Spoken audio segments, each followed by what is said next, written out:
until my research is complete. I'd better learn to hide my true nature from the mortals. But what about my thirst for blood? Hurry now, Doctor. It's freezing here.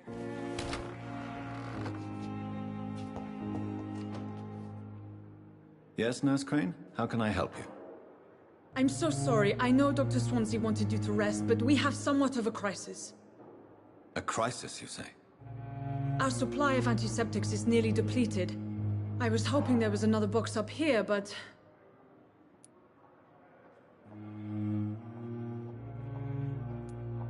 What type of hospital are you running? No antiseptics? You have been away too long, Doctor. With the war and now this epidemic, supplies have been running scarce for months now. I may have a solution. In France, during the war, drugs shortage was a daily problem, and we had to use our wits to overcome the shortages. However do you mean? If combined correctly, certain household chemical products can be used in a pinch instead. Now, where's the hospital storeroom? The storeroom? Fat chance. This is the Pembroke, and space is luxury we don't have. Everything used to be stored in the old morgue. Perhaps I should look there first. Where is this morgue? It's the large building behind the hospital. You'll need to go in the back door because it's been sealed off for sanitary reasons. Take this key. It opens a small back entrance at the end of a narrow street. The abandoned morgue behind the hospital. A small door at the end of a narrow street. On my way then. Thank you, nurse.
Good evening. I'm Dr. Reed. Always a pleasure to meet a colleague, sir. Especially when he was supposedly dead. A colleague? Are you a doctor too? Not anymore, sir. I used to be Dr. Rakesh Chadana. Now, I'm just Mr. Chadana, pawnbroker and humble guardian of this morgue. What do you mean, you used to be a doctor? Was your license revoked? No, sir. It is just that I like to be precise. I run a little pawn shop while taking care of the dead. But I used to be a real doctor.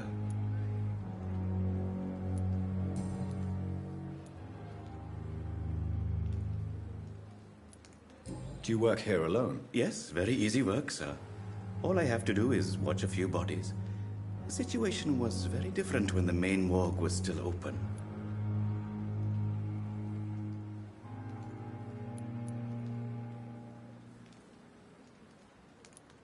Why close the hospital's main morgue? It was for sanitary reasons after the beginning of the epidemic.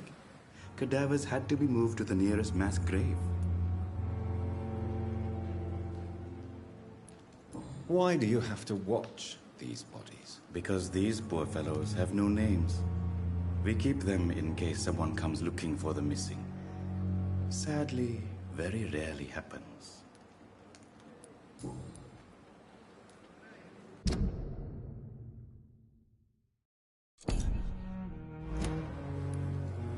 Have we met before? I don't think so, sir. Why? When we first talked, you said you were glad to meet me since I was reported dead. Funny story, sir. Your sister came here a few nights ago. You were missing, and she was looking for your body. She must be very relieved now. Are you afraid or uneasy being surrounded by so many corpses? Why should I? These bodies are empty vessels. Flesh left to decay. Poof. No soul anymore. All gone. An interesting point of view. And quite an exotic one, too. Most people fear, or at least have a respect, for dead flesh. Sir, as a medic during the war, I learned to face my death and the death of others. It's the pain we have to tame, not death itself.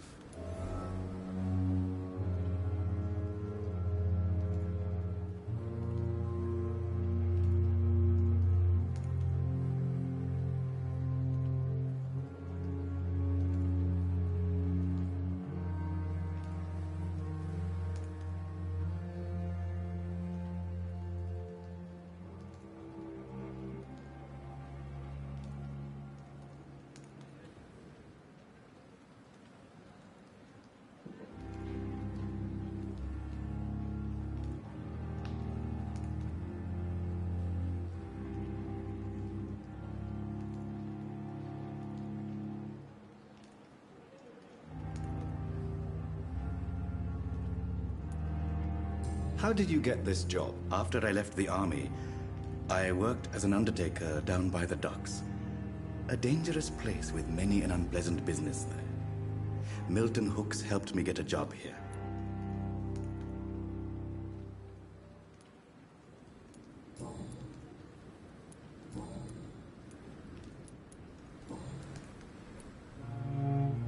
Since you're not afraid of dying, do you believe in life after death, Rakesh? No.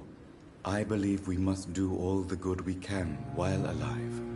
For our time is short, and the obstacles are endless. Do you think you would enjoy immortality as a concept? I don't think so.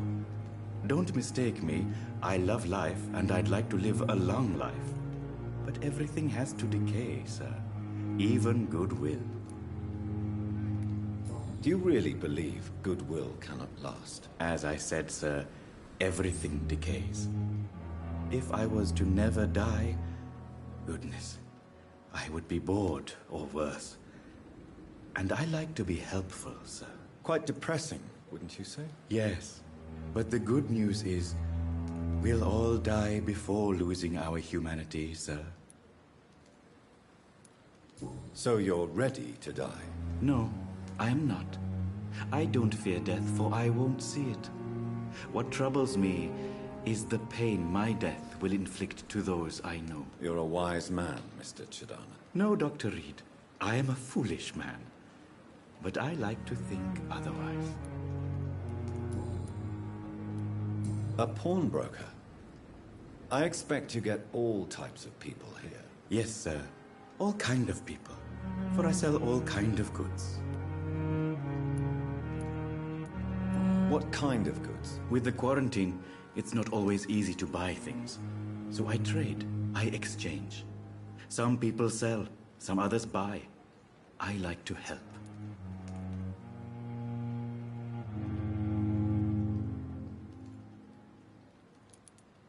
Who comes here to trade with you? It's very unhygienic, even unsafe. Diseases can spread. For the customers, for the hospital. I'm very cautious, sir. I've been a doctor, remember? And all my clients are good people. In fact, I think I only know good people.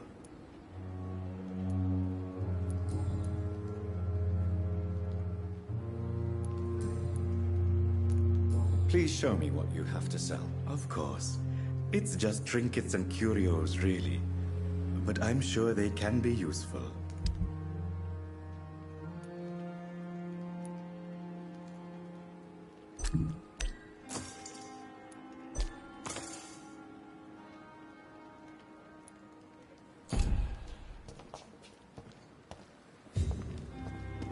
It's locked.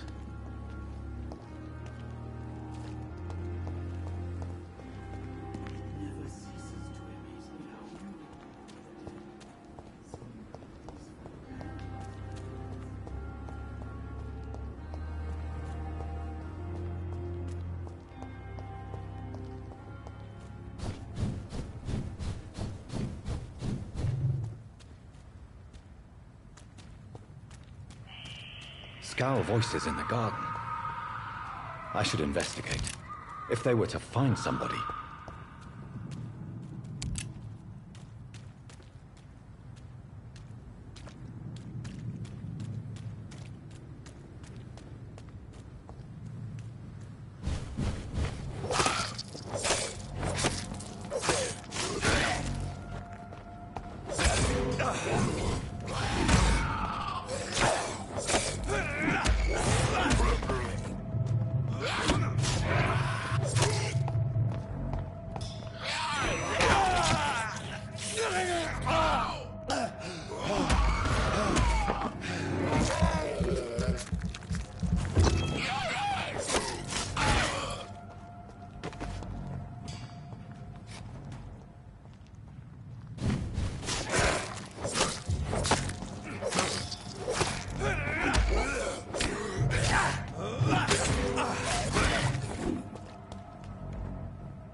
I cannot enter.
It's locked, all right.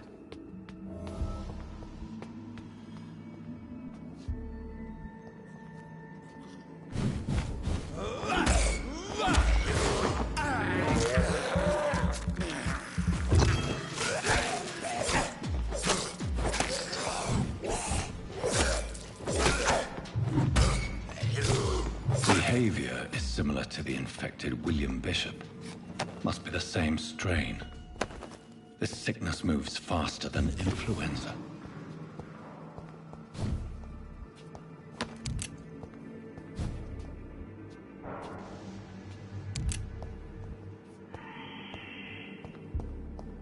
I cannot enter.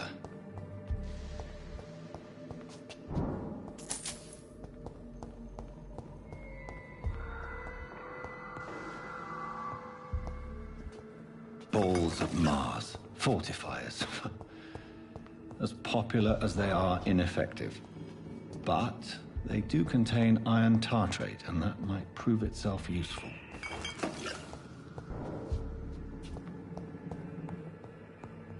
This key will surely grant me access to the basement.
These skulls feed from corpses and the husks of animals.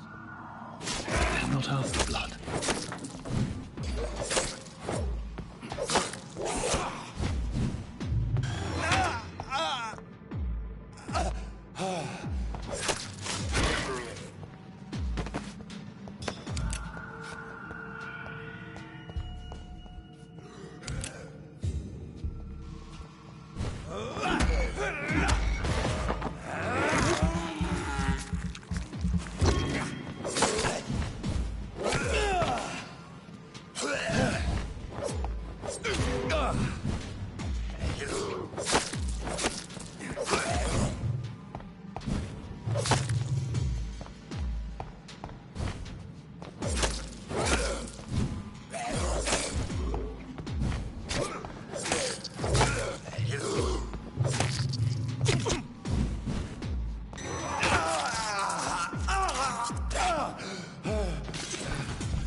Mr. Connor's injuries don't match the report. I'd better look into this.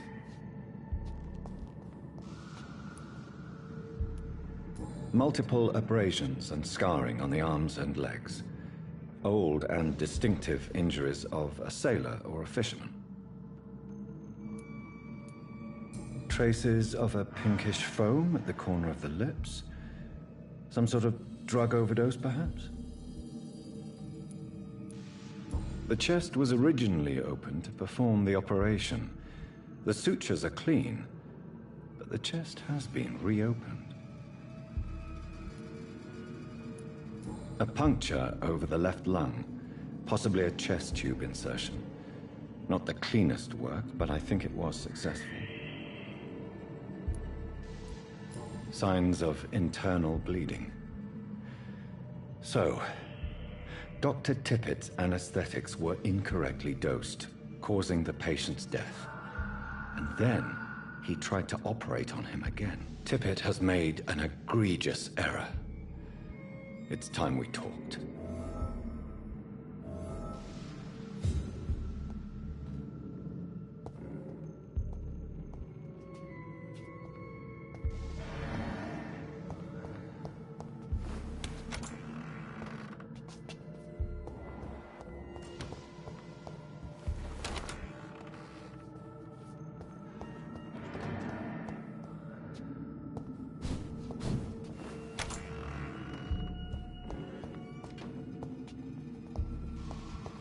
It's locked, all right.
Skulls can be so ferocious.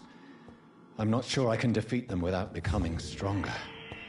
To drink blood is so tempting. Sodium hypochlorite. Dangerous to administer, but efficient in the proper dosage.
Good evening, sir.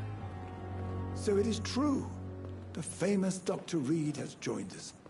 I can't think of any better news during these terrible times. Do we know each other? Actually, yes. We met once before, at the Rockefeller University in New York. Dr. Tippett, yes, I remember. I was assisting Professor Carell in his research about coronary bypasses. He had nothing but praise for you. He was also very confident about your future. And look at you now. Eminent surgeon and blood transfusion specialist.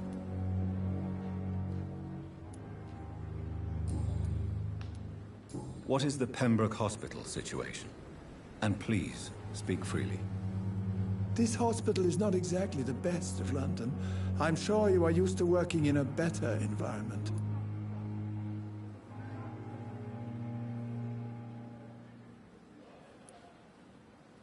It's not exactly the best situation in London either. I can't have expected this hospital to be prepared for what was to come. Don't be misled by appearances, Dr. Reed. This hospital does not lack talented people. It just lacks hope. What can you tell me about the staff in the hospital? Some are really good, and others are not so good. But during this troubled period, there is no time for slander. I prefer to focus on the positive character traits. Tell me more about cherished people, then. Nurse Brannigan is a pearl. She is the most helpful and dedicated nurse I've ever worked with. A clever and cheerful woman. You really seem to admire her skills. I'll go even further. If she was a man, she would be a damn fine practitioner. Any opinion about the management? I don't always agree with Dr. Swansea's reserve, but I must admit he does all he can to keep this facility running during this crisis. Ah, yes, the burden of command. I was fed up with this concept while serving as a medical officer. Don't get me wrong. Swansea's a good administrator. I just wish he would get out of his office now and again.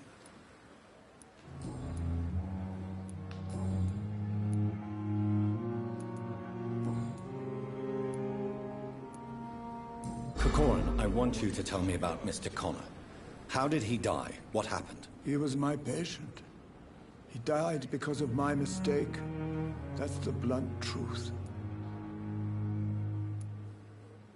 What was the nature of the mistake? It was a twofold error.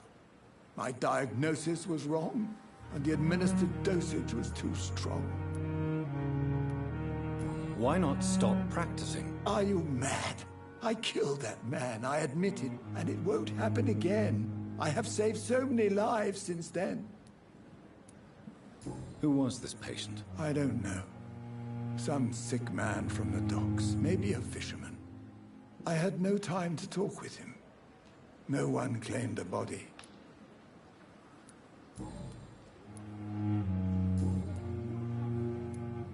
Goodbye, Dr. Tippett.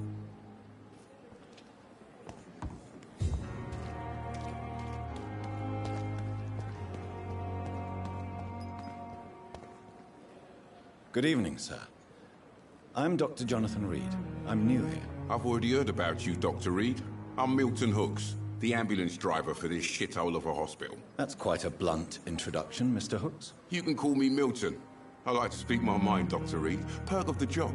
Don't judge me, and I won't judge you. I'm not sure I understand what you're talking about. Well, I'm no doctor, but I'm pretty sure a gun can't be used as a surgical instrument. You have a keen eye. I learned to shoot during the war, and have carried one ever since. Old habits die hard. No need to explain, Dr. Reed. And if you ever need a better gun, remember, I may have something for you.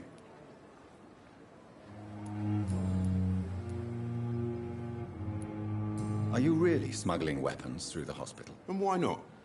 I've already been attacked by patients, you know. And by gang members willing to steal my money. But you're not defending yourself.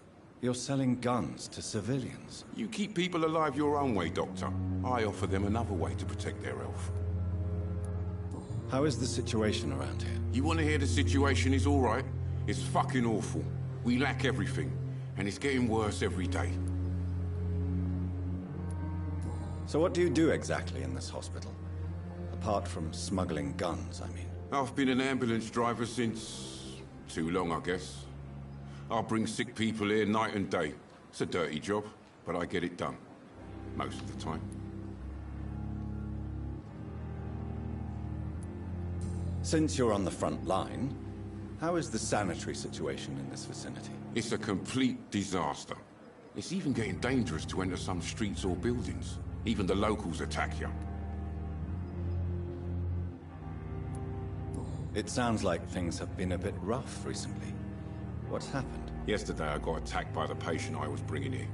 I escaped through the hospital's garden, but I lost my wallet when I was running. You left an infected patient outside the hospital? That's incredibly dangerous. Go there yourself if you want, but be careful, Doctor. I'd rather not bring your dead body back.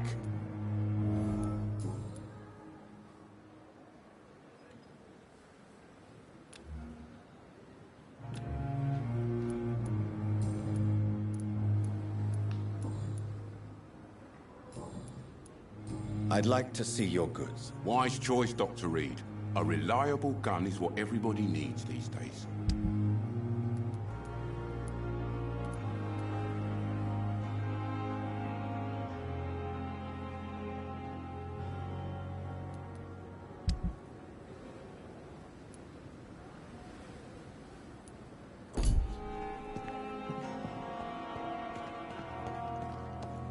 At least I'm mistress of the town.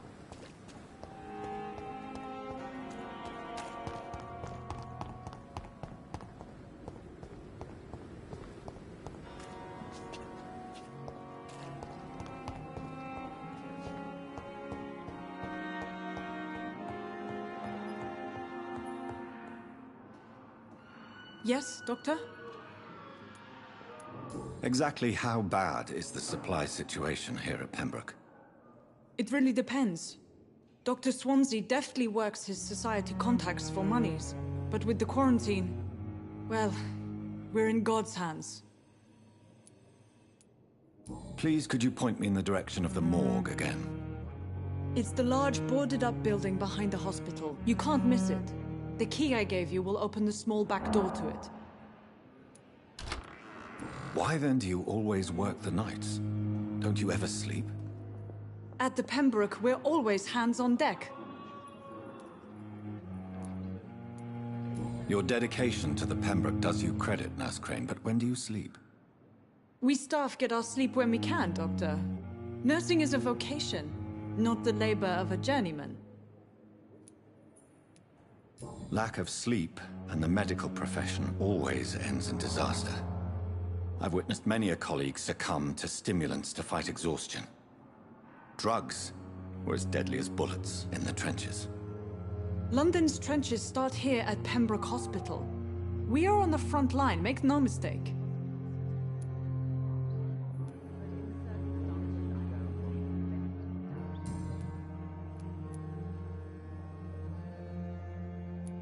That's all for now, Nurse Crane, thank you.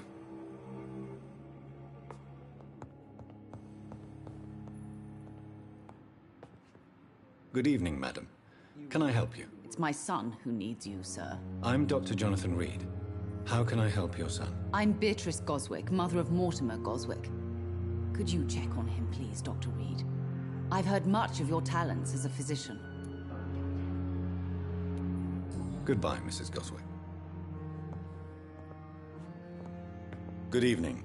I'm Dr. Reed. Can I help at all? No, Really? Why are you here, then? I don't want to talk. My throat hurts too much. I suppose that this pain is the reason you're here. Is someone taking care of you? Yes. And no. Could you at least tell me your name, sir? Mortimer. Mortimer Goswick. How painful is your throat, Mr. Goswick? So painful I'd rather not talk at all, Doctor. I'm sure you realize a doctor and his patient have to communicate, sir. Would it help if I gave you some paper and a pen? Not really. I see. Then maybe it's not just your throat that hurts, Mr. Goswick. Perhaps your sore throat is just the consequence of something more hurtful. Yes, maybe. but I don't want to talk or even write about it now.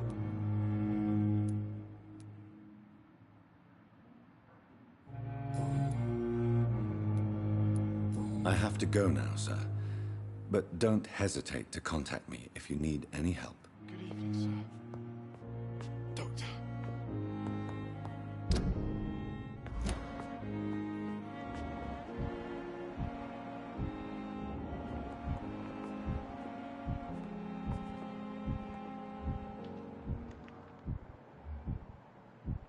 I'm all right. Don't waste your time with me.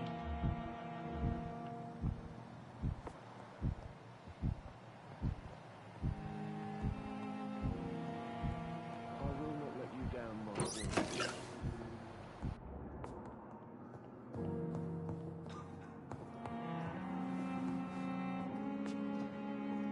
Good evening, sir. I'm Dr. Reed. I believe we're going to be colleagues. Reed? Yes, I've been informed about your arrival. I'm Waverly Ackroyd.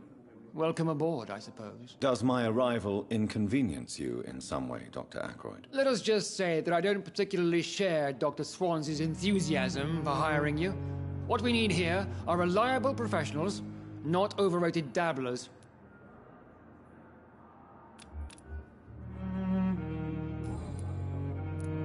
If you have a problem with me, Dr. Ackroyd, please feel free to tell me. Dr. Swansea has imposed your presence on this hospital without asking anyone's advice. The benefit of his position. But I don't agree with it. I know we've never met before, but I believe this hospital could use all the help it can get. You will agree with that, I'm sure. Oh, but I have heard about you, Dr. Reed. Of course, you can't say the same about me, since I have not wasted my time courting the press.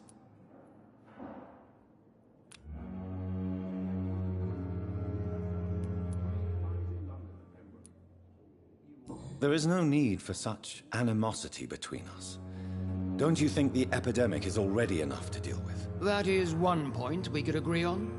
And that is precisely why I want to be sure that you will be of help to this hospital, instead of a burden. Since your tenure in this hospital is longer than mine, perhaps you can tell me more about this place. Let's just say I'm tired of the carelessness around me. I have always respected the skills of Dr. Swansea, but over time his enthusiasm has become displaced. Carelessness? Exactly what are you talking about? We're here to save lives. The people who trust us are not volunteering for experimentation. They're here to be healed. I don't intend to run any radical experiments, Doctor. Even if I, as any good practitioner should, express an interest in pushing the boundaries of medical research. Modern medical methods were created through audacity and ego. But there are rules in our line of work, and they're here to protect our patients.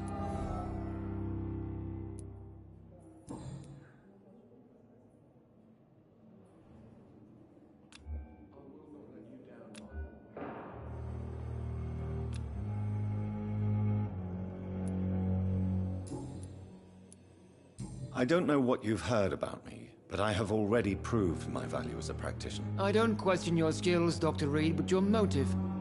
Is it money, fame, or are you truly dedicated? And what exactly is that supposed to mean? I served in the war just like you. But unlike you, I did not use the wounded to play the modern sorcerer. Be careful what you insinuate, Dr. Ackroyd. I only want you to admit you used those men to improve your theories.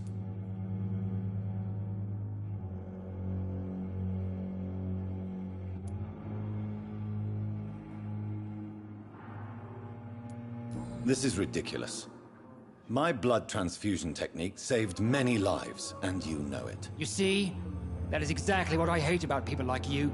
You avoid this kind of accusation instead of facing reality. It seems you have bad memories of your military service. I refuse to see this industrial slaughter as scientific progress. War only reveals the worst in men. We can at least agree on something, Dr. Ackroyd. Thank you for your time. We'll talk later.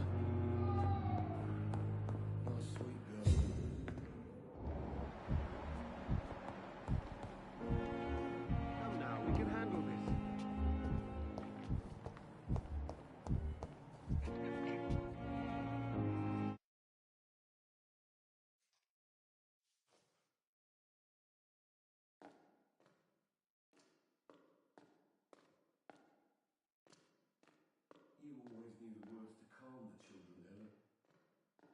Good evening, Doctor. I believe we're going to be working together. Dr. Reed.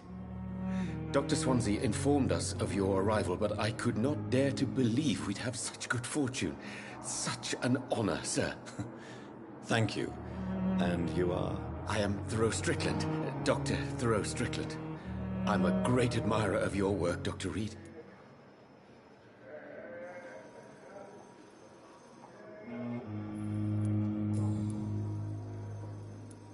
Please, could you tell me something about yourself? I'm a great admirer of your work concerning blood transfusion, Dr. Reed. I run my own experiments. I'm convinced it's the future.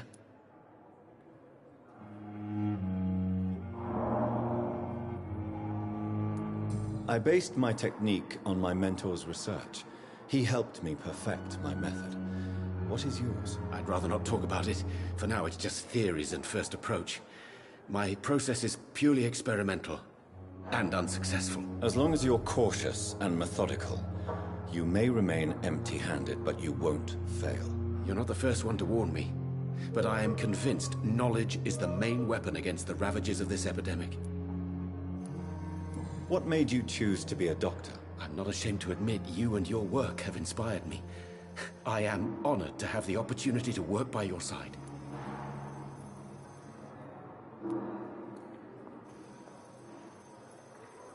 It's always a pleasure to share scientific and medical knowledge with someone eager to learn. I'll be glad to help you if I can. This epidemic may be the century's most terrible disaster, but I'm convinced that we, as doctors, are the only ones able to defeat it. What do you think of Dr. Ackroyd's aversion to modern medical methods? It's a shame he's so narrow-minded. Dr. Swansea taught me that science is about exploring uncharted territory. I'm convinced that's true. With the influenza and all that's going on, you should put your differences aside, don't you think? Why is it so difficult to work together? I believe that if Dr. Ackroyd had been the one to discover the transfusion process, he would be the first to recommend its use. So you believe it's just a question of jealousy and pride? Dr. Ackroyd is as proud as he is blinded by his obsolete concept of medical science. What can you tell me about the Pembroke? Well, it has always been an honor to work with Dr. Swansea. But with your arrival, I can't think of a better opportunity to learn about blood transfusion. Do you need help with anything in particular? Well, yes, maybe. I'm waiting for a batch of products I ordered for my personal research, yet my supplier seems to have vanished. Do you want me to play the errand boy for you? Oh no, Dr. Reed. But if you went personally to his shop, what with your reputation and all, he wouldn't dare to refuse the products I need. I see. Well, give me the address, for I may pass by if I have time. You seem quite optimistic. It's a rare and precious attitude in these difficult times. I'm convinced that this epidemic is a test of endurance and dedication for us men of science. Questions remain about our capacity to resolve the situation. True, true. Last summer, during the first wave of the epidemic, I used to joke with Milton about the extra work. We're not smiling now.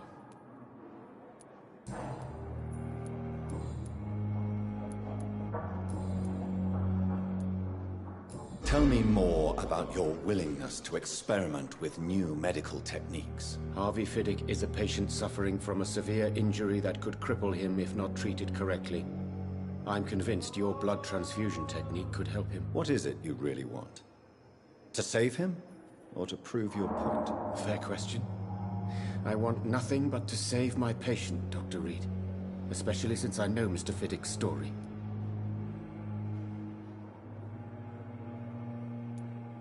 Tell me Mr. Fiddick's story. Our first diagnosis was compromised because Mr. Fiddick lied to us about the real origin of his injury. He first claimed it was an accident. But why would he hide such crucial information from us? Because he is a proud father, ashamed of putting his children at risk because of his own negligence. This personal involvement could also appear to be a lack of impartiality. You must know that a good surgeon must remain neutral. I agree. But that does not excuse Dr. Ackroyd's behavior. A man who did not even take time to converse with his patient. Do you think keeping his distance was a mistake? All I know is that I'm taking care of human beings with desires, hopes, and fears. Not some biological machine comprised of blood, bones, and flesh. Goodbye, Dr. Strickland.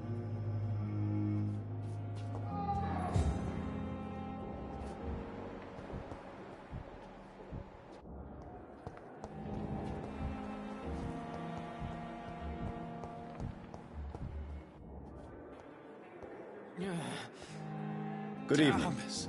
I'm Dr. Reed, the new surgeon at the Pembroke Hospital. And who are you? Your name has no meaning to me, mortal. You're nothing but dust blown by the winds of eternity. I beg your pardon? What are you begging for, mortal? My clemency? Well, tonight maybe I'm inclined to mercy. You'll never forget the night you met Thelma Howcroft. You keep calling me mortal. Why is that? And if I'm mortal, what are you? Well, Dr. Reed, if you must know, I'm a vampire.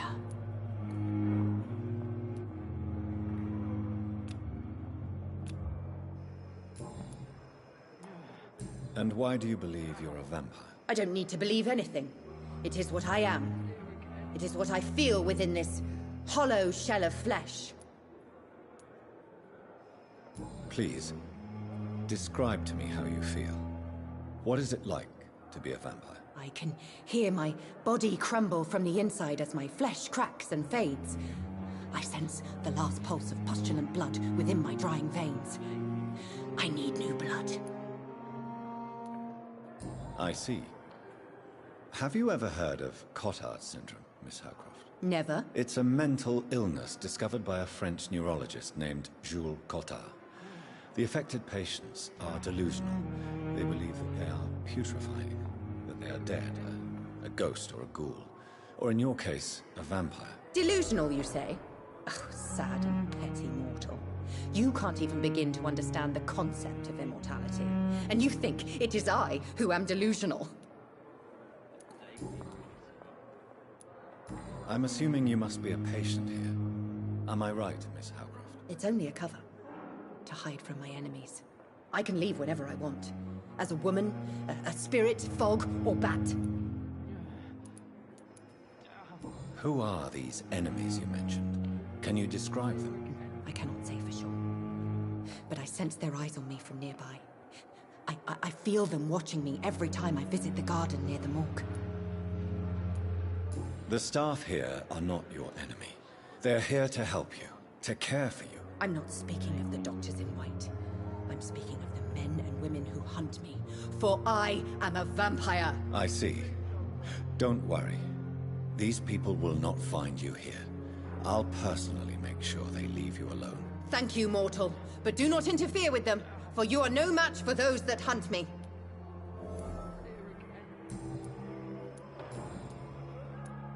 I'll leave you, Mistress of the Dark, to your nocturnal activities. Time has lost its effect on me, but the suffering continues. Good evening, sir. Can I help you? Unless you're here to fix my face. No. I don't think you can help me. I'm Dr. Reed. I've recently taken the position of head surgeon here. War injuries, am I right? You guessed right, Doctor. German shell took my pretty little mug right off.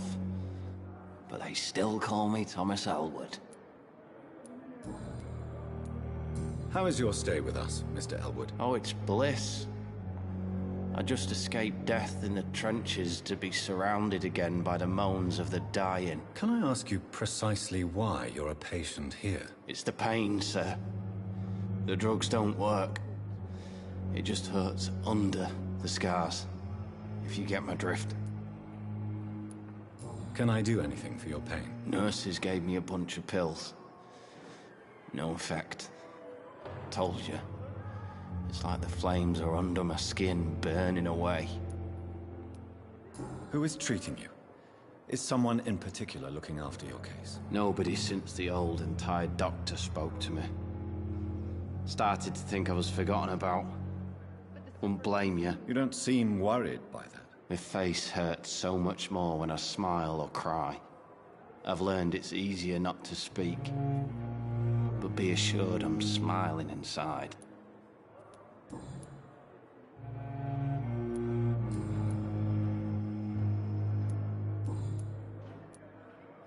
Where were you stationed, sir? Did you serve for long? I really don't want to talk about all this shit. No offense. I was pushing too much. I served in France myself. I just wanted to know what happened to you. You were an officer, weren't you? Then I doubt we fought the same war, sir. No offense. How close are you to Miss Hawcroft? Are you aware that she thinks she is a vampire? To wait for her next nibble is the best reason to stay here. Every time she approaches my bed, she treats me like something tasty. A normal person. Aren't you afraid? She may hurt you if the game goes too far. She's quite harmless, I can assure you. Her head's broken inside is all. While I'm busted on the outside. But she's still beautiful. Living proof that there's hope for me.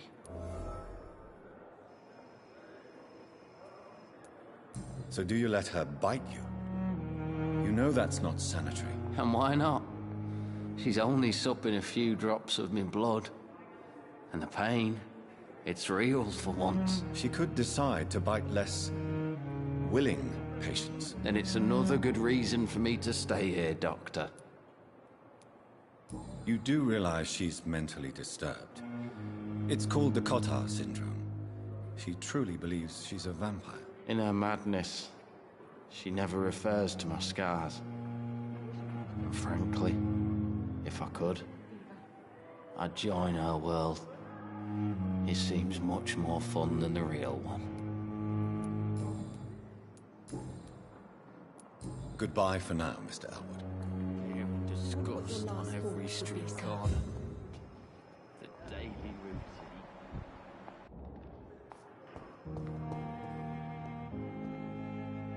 Good evening, Mr. Hampton. How do you feel? Dr. Reed, is it? Oh, sir, I must apologize for my behavior. What do you mean? I was not myself in the factory. Fear and exhaustion made me say awful things to you, I'm afraid. You remained perfectly nice and polite. A little delirious, perhaps. But who wouldn't be after enduring an abduction? Thank you, Doctor. That's a relief. Now all I need to do is rest and return to my flock. How did you end up in William Bishop's den? I had received alarming news about his recent behavior. I went to his place and he refused to let me go. Why did he abduct you? William was an alcoholic. His addiction suddenly changed to blood. I don't know why. Just like a patient I met here. This Miss Hawcroft. You dared to enter this awful place alone. You're a hero, Mr. Hampton. Or a fool. I'm just a man trying to help his friends, Dr. Reed. William Bishop was a conflicted soul, searching for light. Do you know Tom Watts, the bartender from the Turtle? I met him before I found you in the canning factory. Tom? Yes, of course. Always the helping hand, good old Tom. Without men like him, corruption and despair would have wiped out the East End long ago. People are still in despair. How could it be otherwise? The authorities have left us all to rot in this contagious nightmare. No drugs, no advice, nothing. It's a damn shame. Who should I avoid in this part of town, then?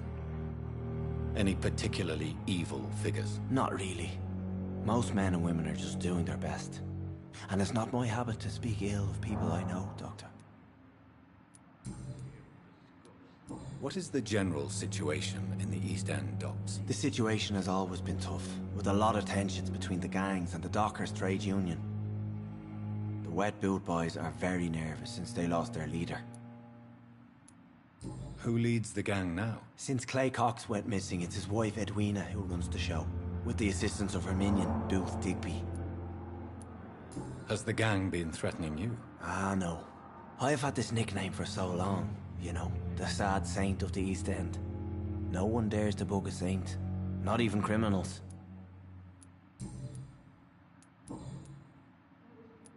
Goodbye, Mr. Hampton. We'll talk again later. Feels disgust on every street corner. The daily routine.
Good evening, nurse. I'm Dr. Jonathan Reed, the new surgeon here at the Pembroke. Dr. Swansea has already told us about you, sir. I'm Nurse Gwyneth Brannigan. Welcome to the Pembroke Hospital. Did he really?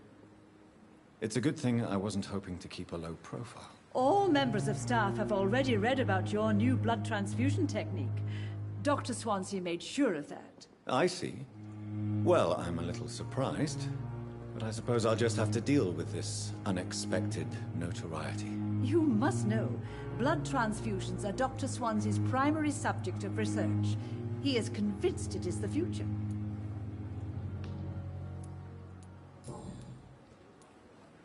How are things here? Not good, to say the least. We're struggling against an invisible enemy, more lethal than any bullet from a gun. It's hard, Doctor. An invisible enemy? Quite a poetic term for a disease, especially from a nurse. Sorry, Doctor. These last few weeks have been exhausting. We could all do with a good night's sleep. Do you think this hospital can survive the epidemic? We are all volunteers here, and we're trying to hold fast, but how do we beat an invisible killer? Some nurses have already resigned. I'm not familiar with all the staff yet. Perhaps you could help me. Brilliant professionals, most of them. Dr. Swansea has a gift for recruiting talent. Most of them? Is there a problem I should know about, nurse? It would be inappropriate for me to speak ill of a colleague. Nurse Brannigan, if you do know something, please tell me. Anything you say will be held in confidence. No. I may disagree with some conduct, but in the end, everybody is doing their best. Is there anyone that stands out? Well, I have never met someone as dedicated as Dr. Tippett. He should be a standard for us all here. If only he were younger. Why should his age be a problem? I guess it's fair to say he's always pushing himself to the limits. He just doesn't know when to stop and get some rest.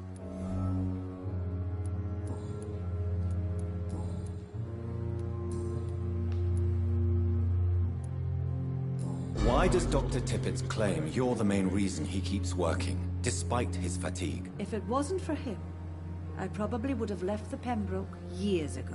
Dr. Tippett does not think of you as just a nurse anymore, does he? If you're suggesting he's not taking my gender into consideration when it comes to medical practice and knowledge, I really hope he doesn't. Tell me what Dr. Tippett did. I know his mistake caused a patient's death. If I had not covered up his error, Dr. Tippett would have been fired from this hospital. I could not let that happen. You can't allow your emotions to dictate your conduct concerning patients, Nurse Brannigan. Look around you, Dr. Reed. Do you really think we can afford to lose a brilliant practitioner like Dr. Tippett in our situation?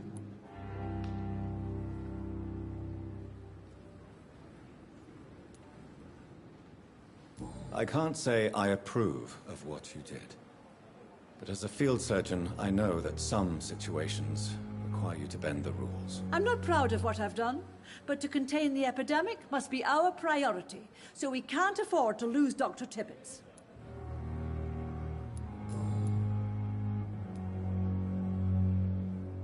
I've decided that I won't reveal Dr. Tippett's, shall we say, misdemeanor. I'm so glad you share my point of view. Dr. Tippett is a brilliant practitioner. We most definitely need his know-how. I hope you're right. This is a huge risk we're taking. Dr. Tippett must regain his confidence. Please, keep this decision between you and me. He doesn't need to know you found out.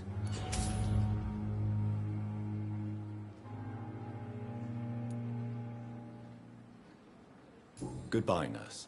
Call me if you need assistance.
It's locked, all right.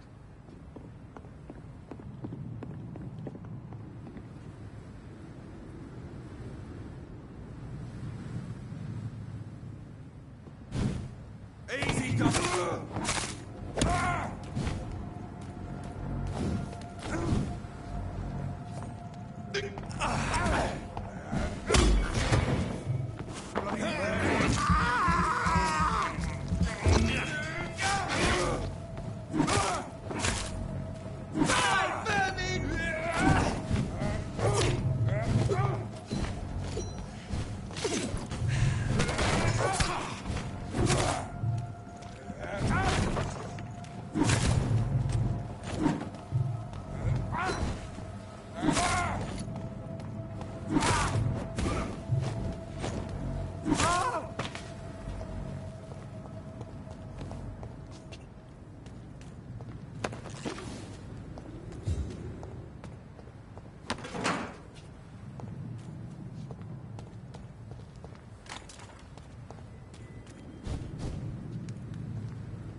Open it!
Good evening, Miss Howcroft. How are you tonight? I need blood, Doctor. Warm, rich, vibrant blood.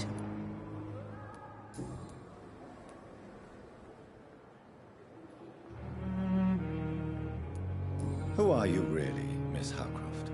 I mean, apart from being a vampire. Is that not enough for you, puny mortal? What do you require? Proof of my powers? I'm curious to know who you were before becoming a vampire. No, it was such a long time ago, I don't remember. Centuries of unholy life can have strange effects on one's minds, you see? Tell me, Thelma, what do you really know about vampires? I saw one and he saw me. I watched him hunt and kill. I saw his terrible wounds heal as his victim died. And then I knew I was saved. You mean you actually saw a vampire? Here in London? Yes. And it has been the answer to my pain. I must drink and kill to regenerate my decaying body. I am a vampire too.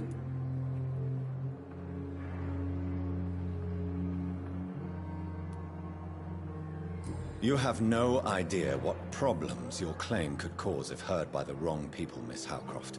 You must stop this nonsense now. Why fear the truth?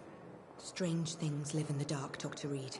Strange and ancient beings that were here before this island even had a name.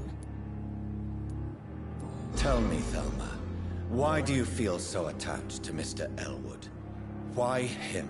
I'm not sure, Doctor. I think we have a bond of some sort. We've both suffered so much. He's the only mortal I find interesting. Do you plan to make him a vampire too? Of course not. How could I inflict my curse on anybody else? I'm not that cruel, Doctor. Would you say you and Mr. Elwood are romantically involved? No. No, Thomas is a delicate soul. Even though he disguises it. But I am not the woman he needs. No, for I am a vampire, Doctor.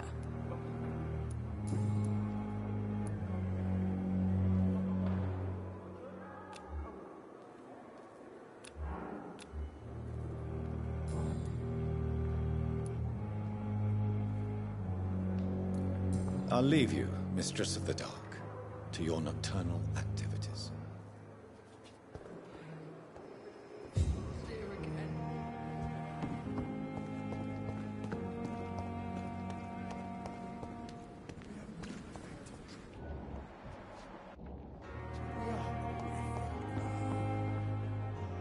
Good evening, Milton. Good evening, Doctor. Still trying to save lives? I'd like to see your goods. Wise choice, Dr. Reed. A reliable gun is what everybody needs these days.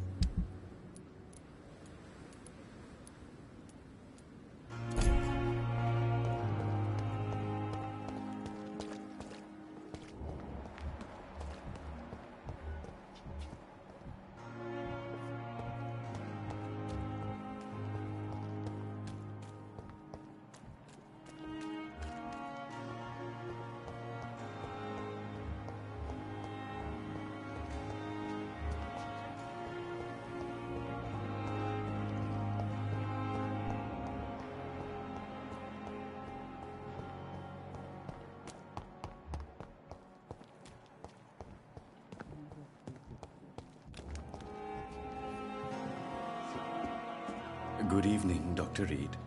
Such a pleasure to see you again. Please show me what you have to sell. Of course. It's just trinkets and curios, really. But I'm sure they can be useful.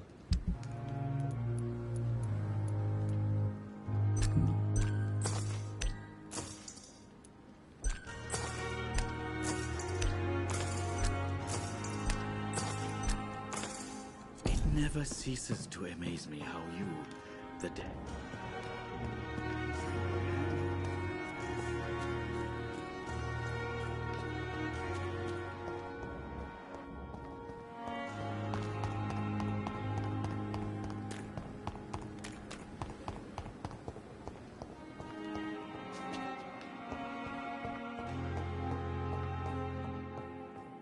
I'm all right. I will not let you down, my boy.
fix me properly, man. Finally, you've returned, Doctor. Did you find anything of value? Yes, nurse. You've worked your first miracle, Doctor. Now, this patient here needs immediate treatment. Duty calls. When the storm has passed, I'll show you how to mix the remedy yourself with the same basic ingredients. Many thanks, Doctor. When you've finished, you ought to report to Dr. Swansea in his office. He's been looking for you. Seemed pressing.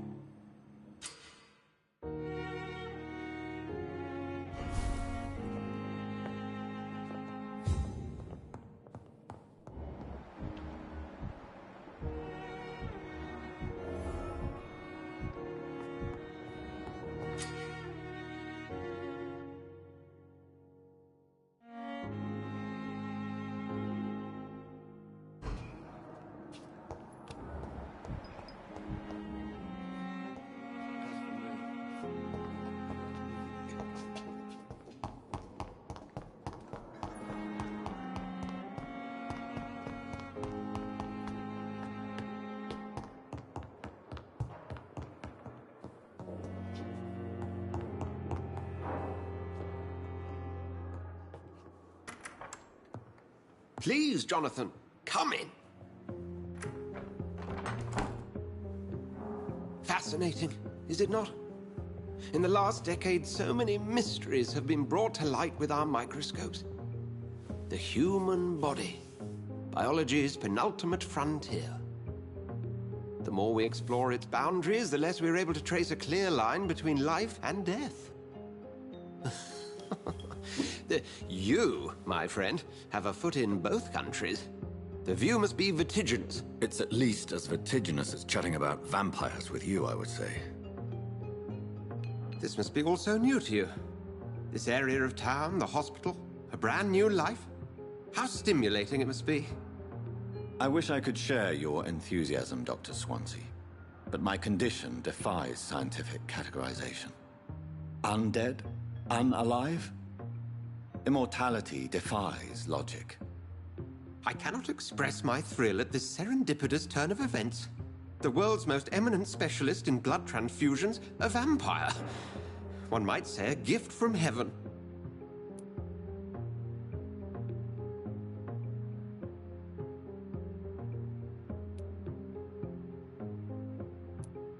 It may seem strange, but your words have brought me some comfort here. Forgive me. I've been an admirer of your work for a long time, and now you are so much more than a brilliant physician. And please, call me Edgar.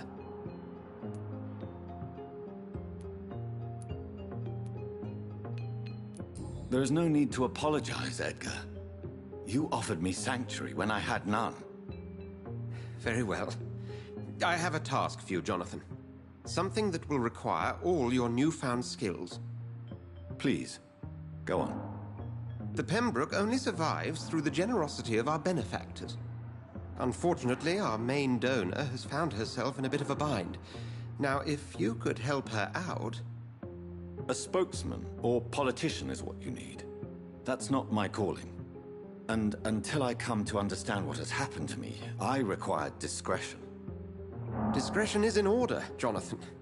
Lady Ashbury has recently received rather indelicate correspondence that, if revealed, would jeopardize her position. And you would like me to eradicate this threat? By the stole, of course not. I would just like you to pay her a visit. Her ladyship is certainly near the tents outside, tending the sick. You can't miss her.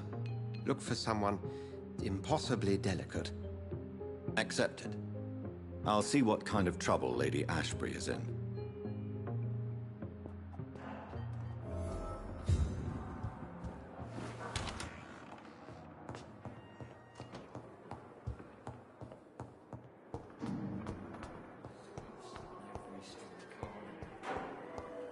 Daily routine.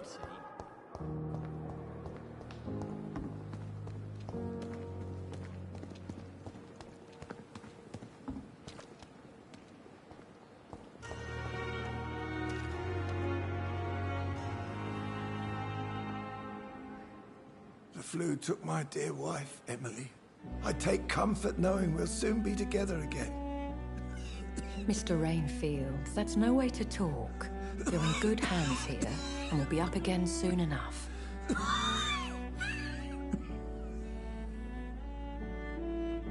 Now do me a kindness and get some sleep.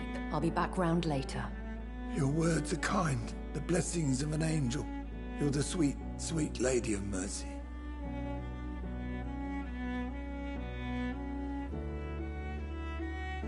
Good evening, Dr. Reed. It's a pleasure to see you again. You seem surprised. Dr. Swansea has brought me up to speed concerning your recent appointment to Pembroke Hospital. You're a the lady who saved me that night, before vanishing into thin air. I remember you from the pub with Dr. Swansea. Indeed.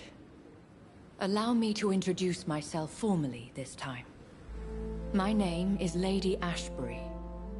I remember you well, in spite of the brevity of our encounter.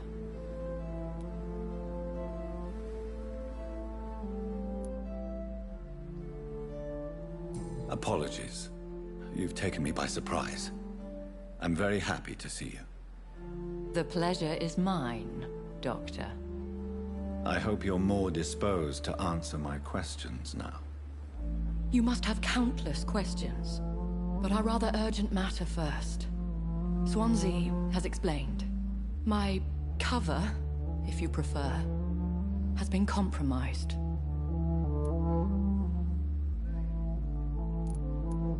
Have any of the patients given you trouble? These poor souls have so little left to live for. I do my best to ease their pain. The world would be a better place if it were cared for by women like you. You make me blush. I am simply a necessary evil. Pardon my boldness, Your Ladyship, but I have questions concerning this condition we share. As a newborn, your hunger for answers is rivaled only by your thirst for blood. But the questions need wait. I'm a scientist. My trade is in the deciphering of mysteries, and I need information to feed my mind. I will gladly answer every question you have, but first, prove yourself capable of resolving my predicament without eating the culprit. Dr. Swansea has commissioned me to be your agent in this matter. You could start by explaining what's amiss. These past insufferable weeks, I've been the victim of extortion. I've made a first payment, but the blackmailer grows greedy. I must refuse his most recent demands.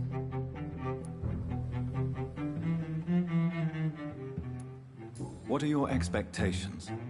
Please be precise. As the newly appointed surgeon of this hospital, you are in an excellent position to ask innocent questions and deftly learn the identity of my blackmailer.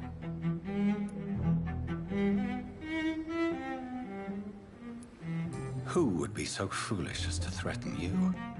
A kindred spirit. Even if it were the case, and I highly doubt it, a vampire would have asked for something more valuable than money. My suspicions lean toward a patient or their family.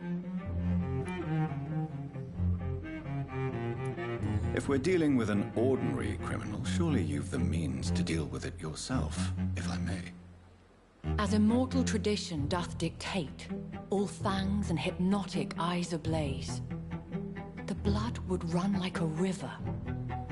That's what I hope to avoid. Violence has a tendency to spiral out of control. Please continue. Every detail is essential. I'm your man. My embarrassment in this matter is eclipsed only by my shame at having put the hospital at risk. The threat from our anonymous scoundrel is clear. A list of dates. My visits coinciding with the dates of suspicious patient deaths due to massive blood loss.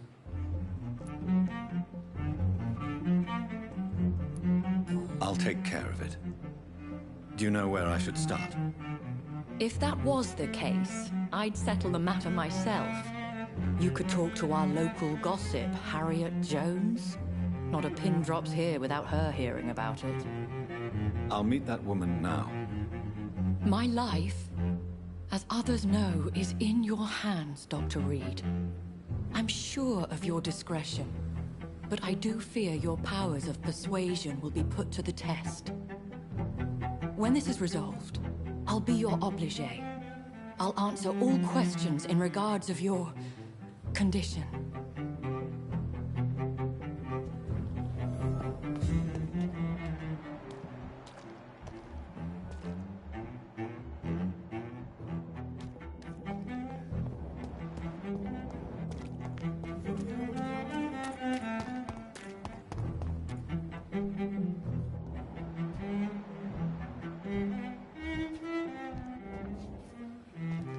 Good evening, nurse. Good evening, Doctor. I don't think we've been introduced yet. My name is Pippa Hawkins. And I'm Dr. Jonathan Reed. Dr. Swansea has recently offered me a position in this hospital. Well, it's a euphemism that your help will be appreciated, Doctor. Have you heard of any underhand dealings within the hospital? I don't have time for such nonsense, Doctor. I've work to do. Blackmail is a serious matter, Nurse Hawkins. Everything is serious around here, Dr. Reed. Starting with patients who need me. Are you certain? You seem nervous. If you have something in mind, just speak up, Doctor. Otherwise, stop breathing down my neck.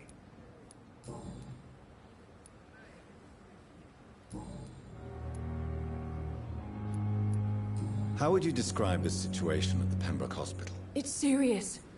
The flu is wreaking havoc amongst the staff and patients.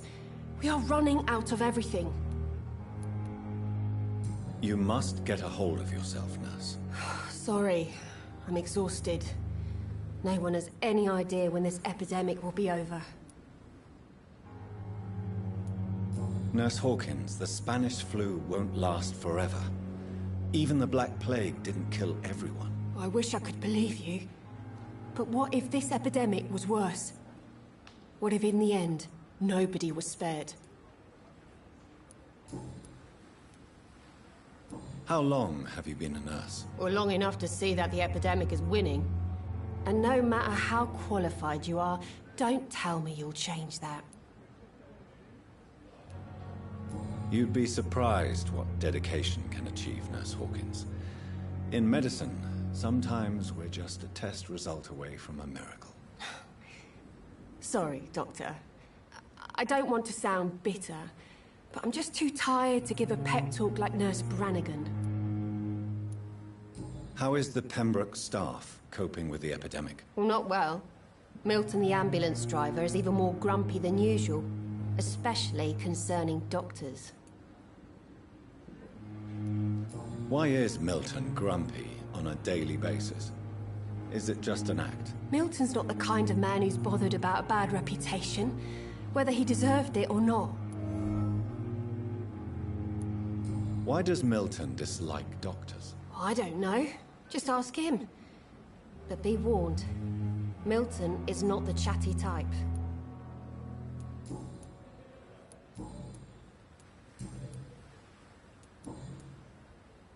Goodbye, Nurse Hawkins.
Say the same for the others.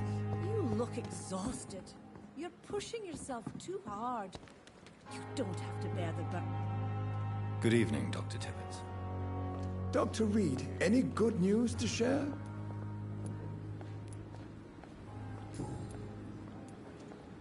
You're exhausting yourself, Corcoran. Maybe you should think about preserving your strength. No. We must keep on healing all those poor souls. We are the last rampart before chaos. Once more, unto the breach.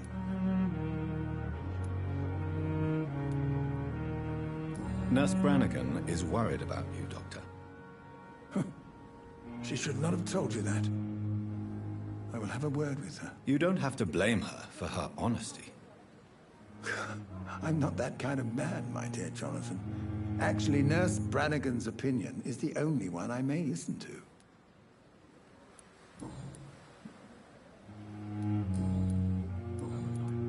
Have you heard of any underhand dealings going on in this hospital? I have no time for such triviality, my dear colleague. We're here to save lives. Goodbye, Dr. Tippett.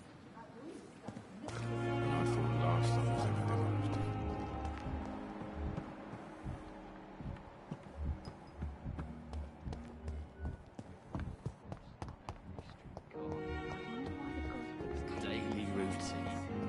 Simpletons, these nurses. Bred with no respect. What?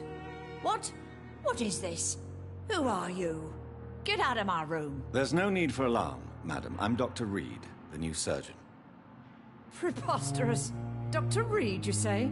I don't want some bumbling intern. Where's Dr. Swansea? If you continue shouting, I'll have you restrained and gagged. Understood? How brave. Threatening an old defenseless woman. You know how long I've been a patient here? You've picked the wrong fight. I'm Harriet Jones. Harriet Jones? Indeed. I've been meaning to have a chat with you. You know what goes on here better than any other patient, I gather. Oh, better than any patient, nurse or doctor. I've seen so many vile undertakings. I heard there have been some despicable goings-on. Was there a case of blackmail? Blackmail? Wait. You're investigating something. This isn't a social call. One of those incompetent cunts slit a poor sod's vein.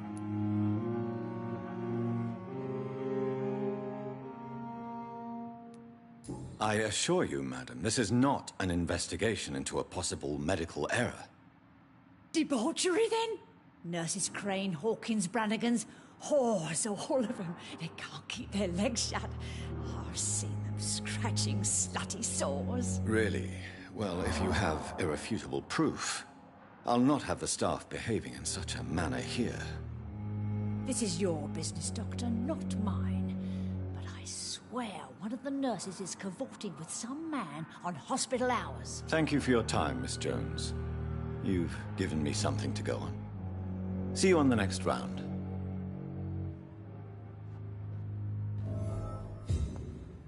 The patients and staff might know something. I'll start my investigation with them. Time has lost its effect on me, but the suffering Good evening, continues. Nurse Hawkins. Good evening, Dr. Reed. What can you tell me about the strange man visiting one of the nurses during her shift? Let me guess. You spoke with that old shrew, Harriet Jones. Do not pay attention to her, Doctor. She's full of fanciful tales. No matter how you feel about her, Miss Jones deserves our help. Who says I don't care for her? Hate is what keeps that old crone alive. She could have been telling the truth about the mysterious man. That old witch will end up in hell soon enough.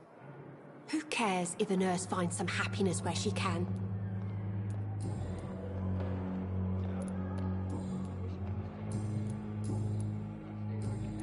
Goodbye, Nurse Hawkins.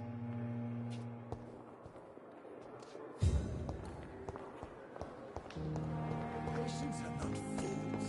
They know we are over.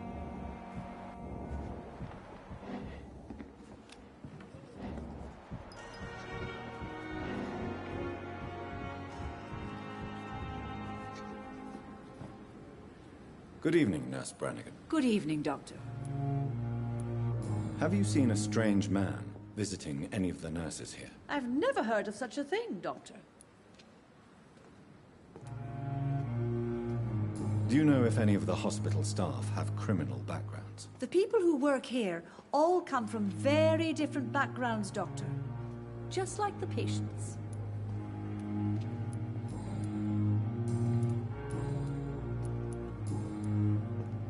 Goodbye, nurse.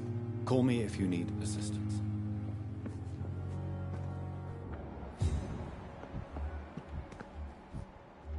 Another night with the glorious battalion of Vampyr.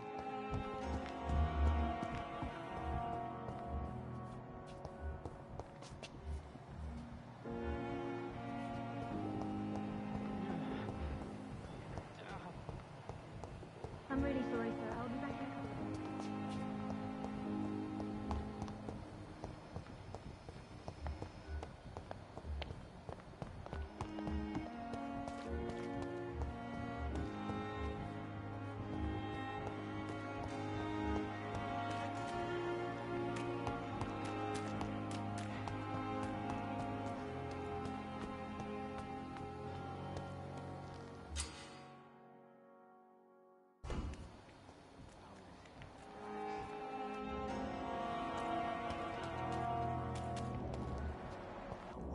We're safe.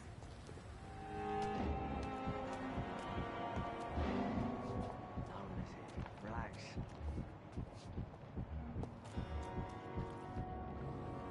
You're sure you don't come back with me? Nah, I have to see someone at the hospital. Be careful. You look so bad they may keep you as a patient. Fuck 'em. I don't like hospitals or doctors.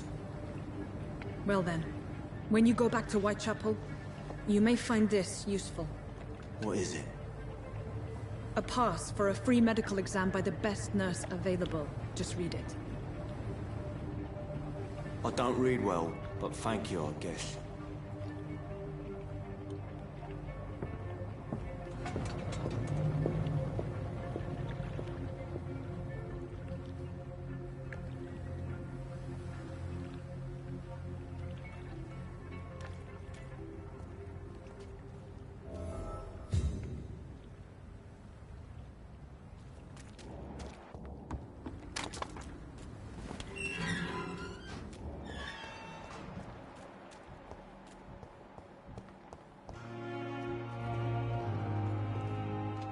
Please, sir. I need help bad. What's going on? I'm Blight, sir. Newton Blight. I've lost my mate. Can't find him anywhere. I'm Dr. Jonathan Reed from the Pembroke Hospital. Please, calm down and give me more details. Oswald and myself were both infantry, sir.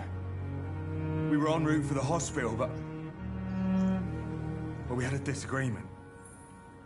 And Oswald ran off towards the canal. How long have you been searching for him? I can't go there. Too many rats by the water. Fucking rats. Can't stand them since the war, sir. Can't stand them at all. Don't be ashamed, Mr. Blight. Many soldiers who survived the trenches suffer from musophobia. I'll see what I can do for your friend. What can you tell me about yourself? I'm Oswald's best friend. We served in the same regiment, sir. We've taken care of each other since we came back from the front. This is a dangerous part of town. What are you doing here? We were looking for the Pembroke Hospital. We both need help. Treatment, I mean. To get some sleep.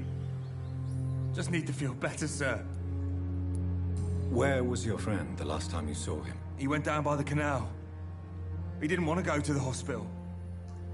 I think he went to the sewers on purpose. So I couldn't go after him. What can you tell me about your friend? His name is Oswald Thatcher. We survived the war together. Oswald is nervous and quite fragile since we came back from the war.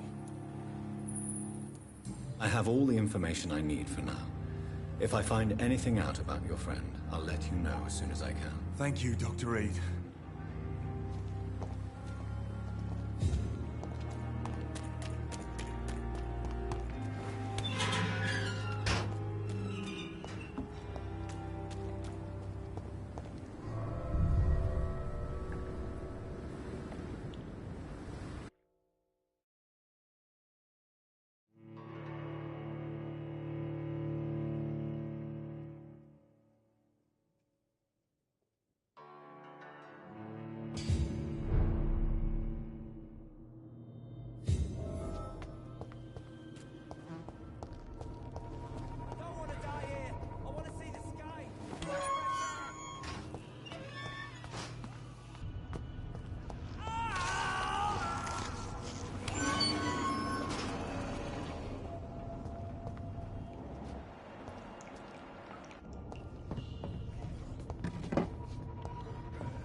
This man has been savagely attacked and dragged to the floor.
What sort of creature is this?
What sort of creature is this?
What sort of creature is this?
What sort of creature is this?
Are you injured, sir? Help me get out of here. I need to get out. I'm Dr. Reed, and I'd be glad to help you, but you must calm down first. Please, take a deep breath and tell me your name. Okay. I'm Oswald Thatcher. Please, I need to get out. Mr. Thatcher, your friend Newton sent me to help you. Do you remember him? Yes, I do. Good. Now leave this place and enjoy the cool night air. It's quite invigorating. I'm sure you'll feel better if you do.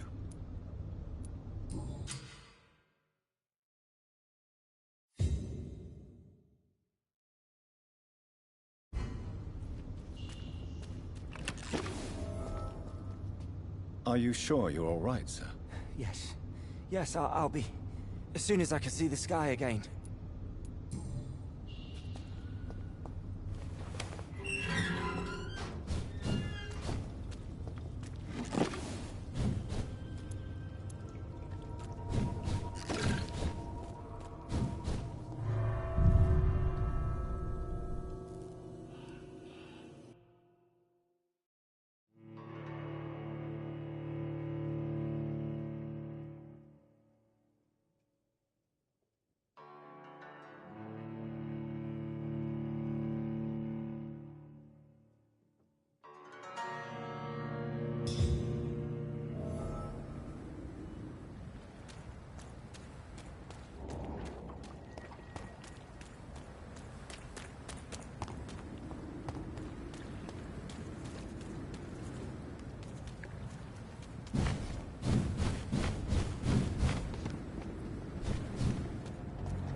It's on to us!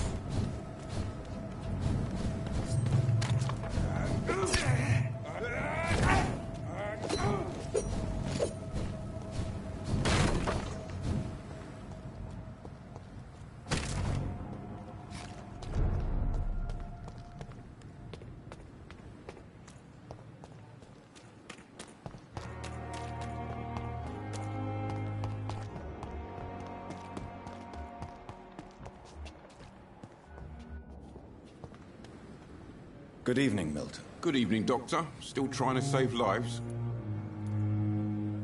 I'd like to see your goods. Wise choice, Dr. Reed. A reliable gun is what everybody needs these days. More determination.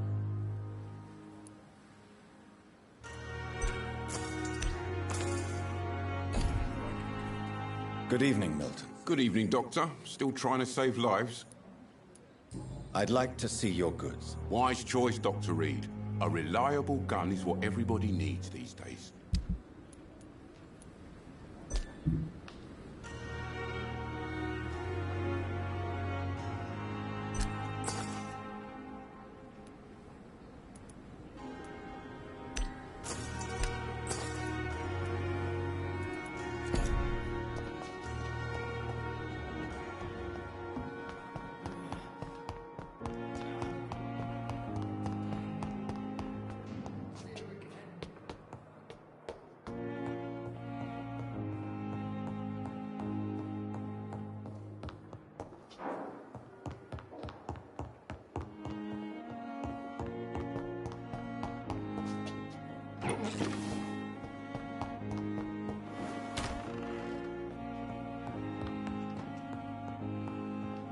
The flower's dying. It needs water.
Hello again, Mr. Blight.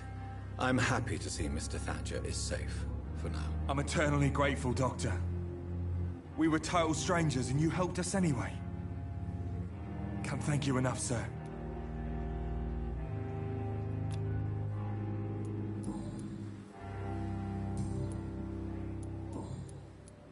You are always welcome at the Pembroke Hospital. As a former officer, I'll be honored to welcome a fellow veteran. I'm not giving up on bringing Oswald back to the hospital.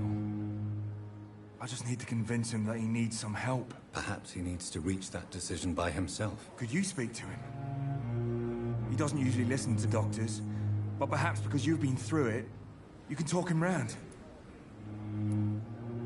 Why do you stay here now that Mr. Thatcher's back? It's complicated.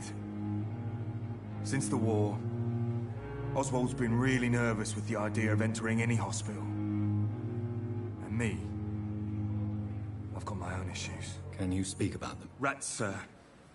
Even seeing one, they turn me. Just want to run. It's that fear that stopped me from going after Oswald when he left. What can you tell me about the war, Mr. Blight? If you want to speak about it, of course. War was... well, you know, sir. The stench of death everywhere. Your mates lying bleeding in the mud. Just praying to make it through and get home. Bloody nightmare.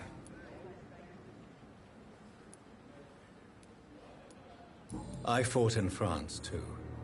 I served as a field surgeon, but it was not uncommon to repel an assault, especially at night. Yeah. The first time I was wounded, I had to protect the infirmary from hostiles. Twice. Did you know Oswald Thatcher before the war? No. We met in the battlefield. I think we're in the same boat to France. We've stuck together ever since.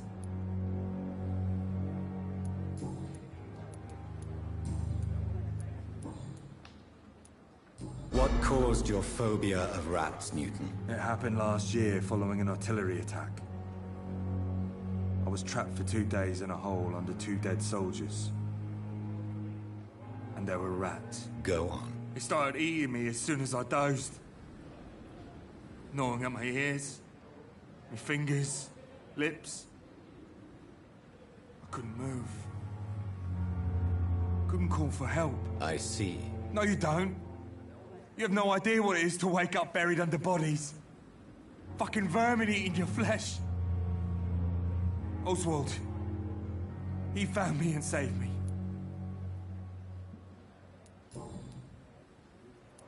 Goodbye, Mr. Blight. Take care of yourself. The city is more peaceful without bombs, but no less dangerous.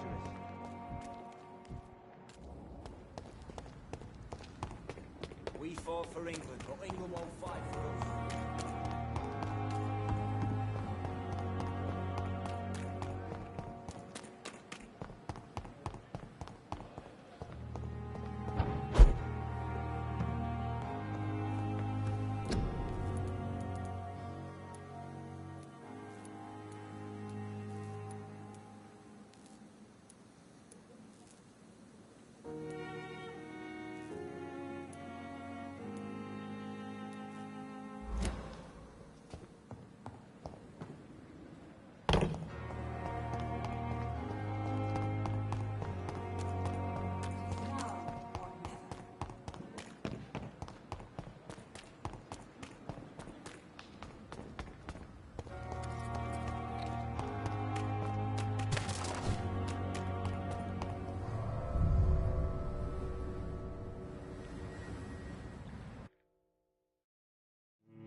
What sort of creature is this?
Here's what's left of him.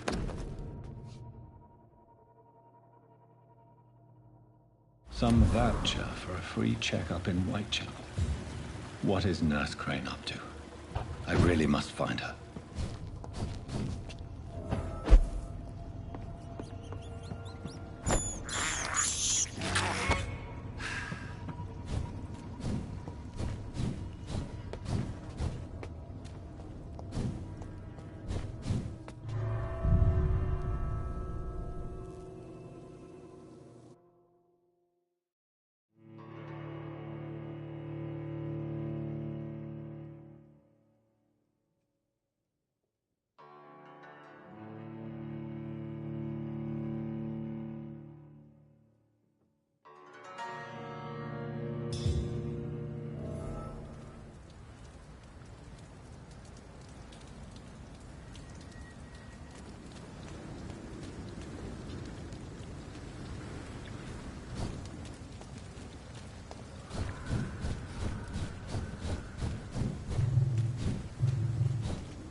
Hello again, Mr. Thatcher.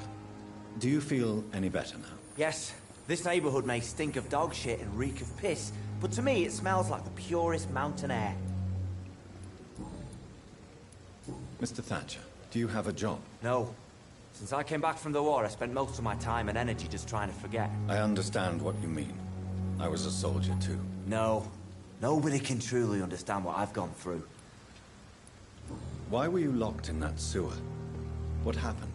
I went by the canal after an argument with a friend. Got chased by these fucking wankers and had to barricade myself in, despite my claustrophobia. Tell me about your claustrophobia. Has anyone given you an official diagnosis? That's what the bloody doctor said. But I don't want to go to a hospital to get checked again. I'll deal with it my own way. Why did you run? What was the reason for your argument? Newton wanted me to go to a hospital. But I can't stand being closed in. Makes me feel like I'm suffocating.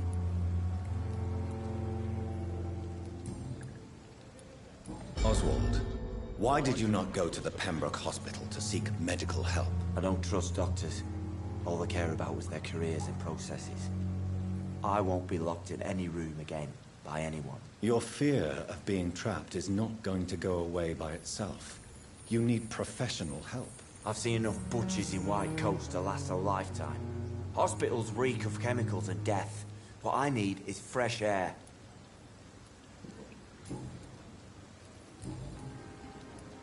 Do you want to talk about why you have this fear of being enclosed, Mr. Thatcher? No, I really don't. An irrational fear like yours is usually rooted in a specific event. Perhaps it would help to talk about it. Well, Doctor, take a guess then, if you're so interested in my case.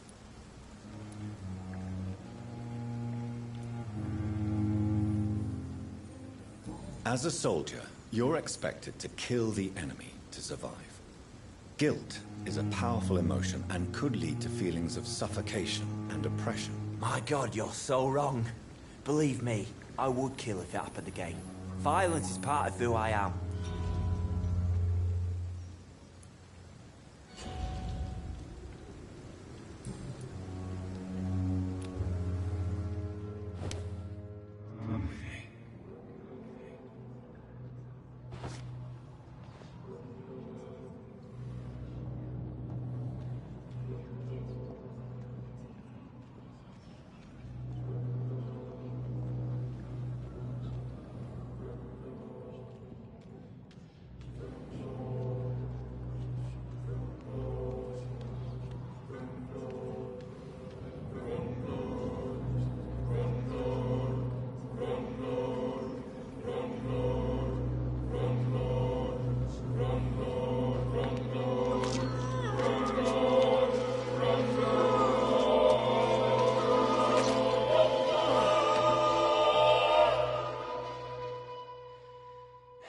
Newton, don't be sorry. We'll meet again soon, and we will be serene and beautiful.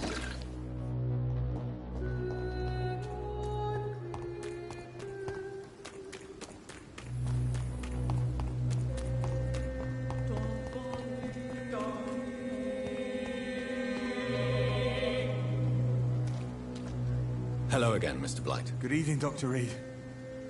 You doing your rounds as usual? You and Oswald were buried alive during the war. Tell me about it. Yeah. It was last summer. A shell hit our trench and we were buried for a week.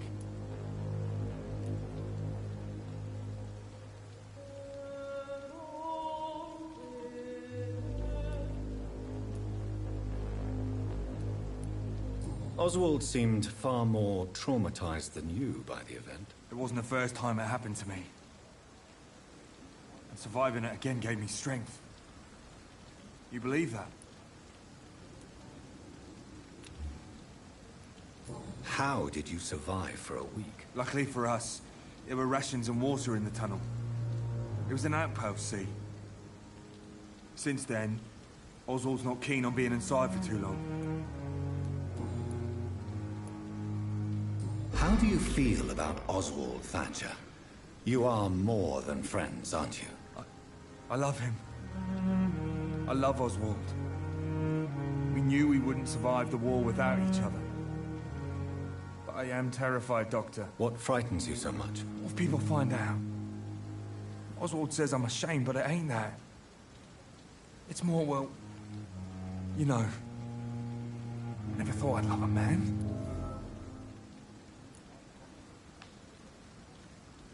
I won't say a word, Mr. Blight.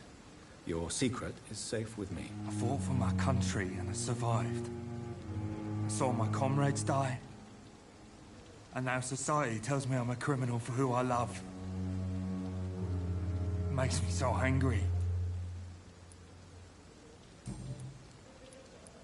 Goodbye, Mr. Blight. Take care of yourself.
Whitechapel.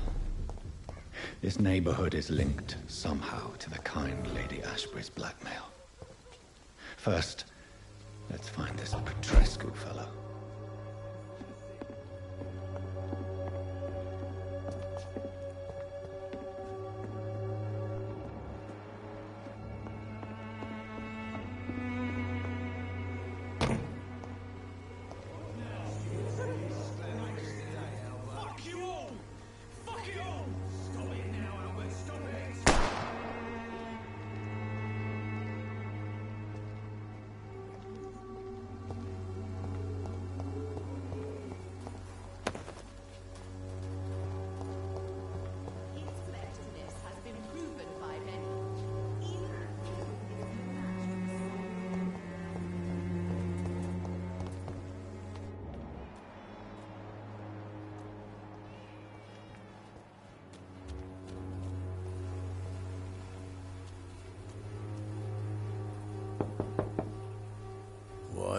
What do you want?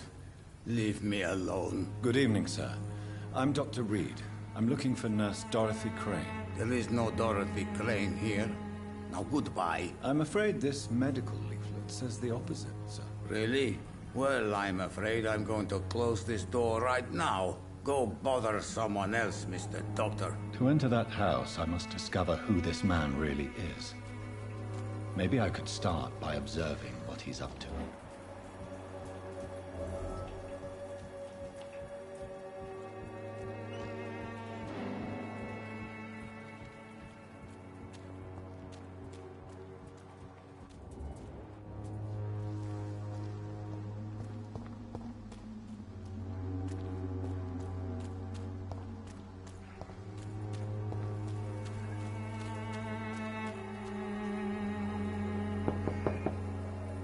Nobody at home.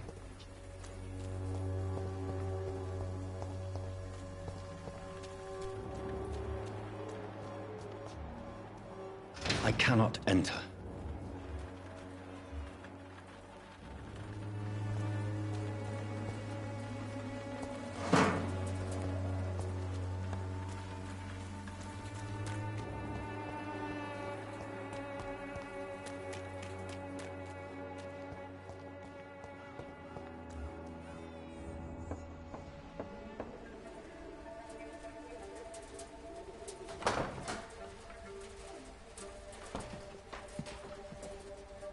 A strange man was at the door with a pass for our medical facility. I refused him entry. Darius, how could you know he didn't need our help? His clothes were too finely tailored to be for Whitechapel.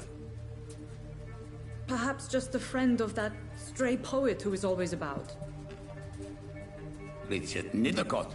No, not of the same cloth, this man. I suspect some machination from that journalist. Clayton Darby. Is he still asking questions? Yes. I saw him drifting around St. Mary's Church. I swear he is tracking me just downwind.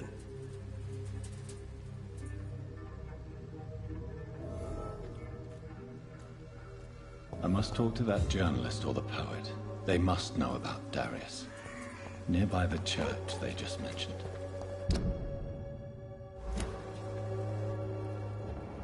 When science fails you, this elixir... Good evening, miss. Good evening, sir. Are you interested in a miraculous cure for this unknown and deadly epidemic? Actually, I am. Then you have come to the right place. The famous Swanborough cordial is all you need to help keep you in perfect health. Oh, really? Why didn't I hear about it during my studies? I'm Jonathan Reed, by the way. Dr. Jonathan Reed. Ah, my brother has spoken of your research, sir.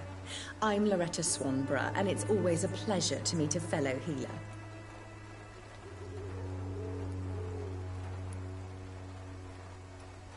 Do you know Nurse Dorothy Crane from the Pembroke Hospital? I'd like to know more about her. I don't like to talk about competition. Competition, you say? Never met her, but it seems she provides some sort of medical care to the poor. The whole thing has to be some sort of scam, if you ask me. Tell me, Who intrigues you most in Whitechapel? The region itself is something to see, but I would say Camellia the mute florist who gives away her flowers. What do you think of the locals? Most of them are afraid or desperate. They all come to me eventually for my remedy. Is there anyone I should avoid? Cadogan Bates, without a doubt. The bloody bastard remorselessly exploits poor migrants as soon as they get here.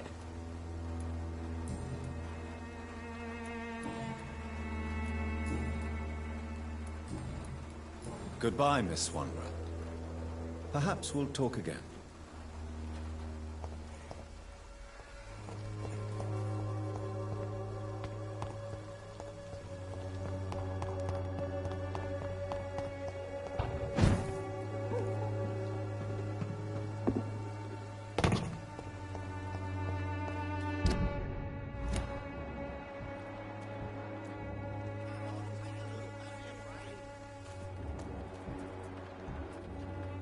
Excuse me, sir. I have a few questions for you. Another journalist? I didn't answer the first one, so piss off! I'm not a journalist, I'm a doctor. A doctor, you say? It's quite a rare breed in this part of town. Really? But still, here I am. Dr. Jonathan Reed, at your service. I'm Joe Peterson to some, but Colossus Joe to most. And I don't remember asking for your service, sir. Have you heard of a nurse named Dorothy Crane? She's a colleague of mine, and is supposed to live around here. Dorothy Crane? Yeah, I know her. One of the few good souls who dare to help the sick around here. Could you please tell me more about her? She's a nice girl. Tries to help the migrants. I offered to give her a hand, but she said my reputation would attract too much attention.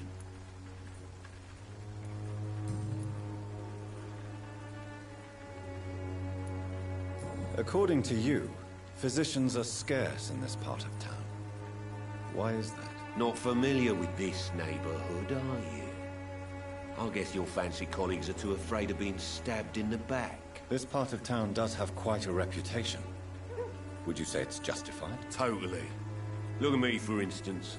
I always look my opponent in the eye before knocking him out.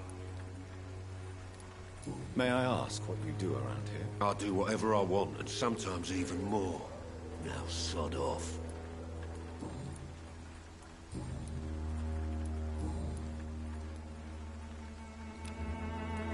Goodbye, Mr. Peterson.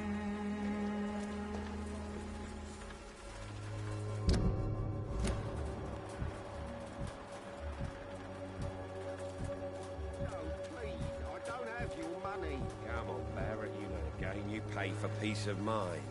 Can't you just look the other way this week, Joe? Come on, we can sort it out, right? It's not my call, Barrett. You pay one way or another. Please, Joe. How long have we known each other? We even used to be neighbours, for Christ's sake. I prefer not to give you another beating. Even now, he judges your words and actions. The wars of men! Forgive my interruption. Do not apologize, my son.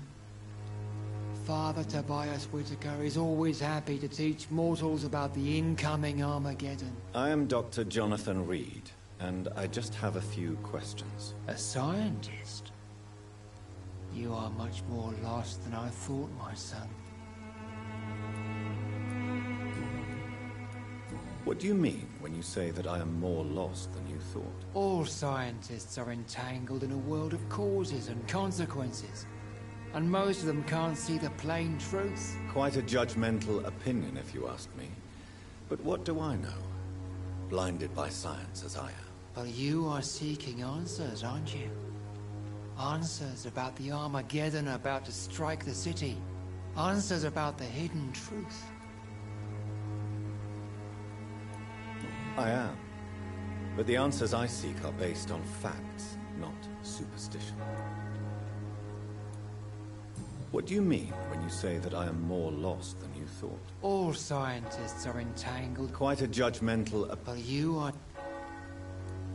Well, I suppose I can spare a few minutes listening to you. As a doctor, you must be aware of the decimating epidemic.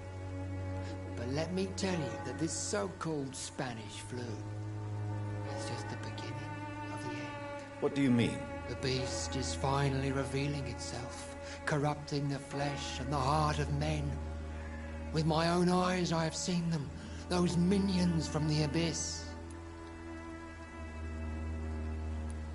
Really? And what would be your answer to this biblical threat?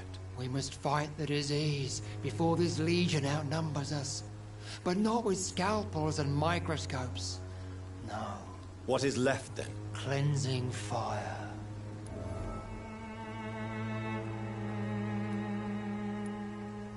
Tell me, Tobias, what exactly is your plan concerning the cleansing of this city? God will recognize his own. More than once this city has risen from the ashes, hardened and purified by the flames.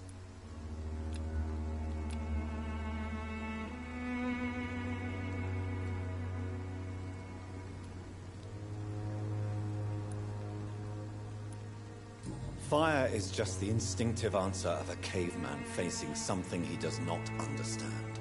This is the 20th century. Your lack of faith is predictable. But my task is to convince rational minds like yours to see the light. This is God's will. You're mad and dangerous. You're nothing but a soulless butcher. A small-time Torquemada. The Savonarola of Whitechapel.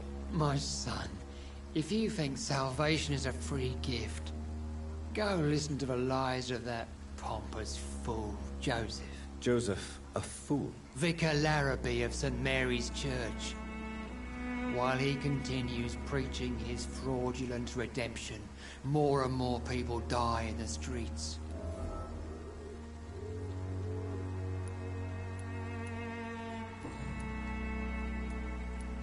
Do you know Nurse Dorothy Crane from the Pembroke Hospital?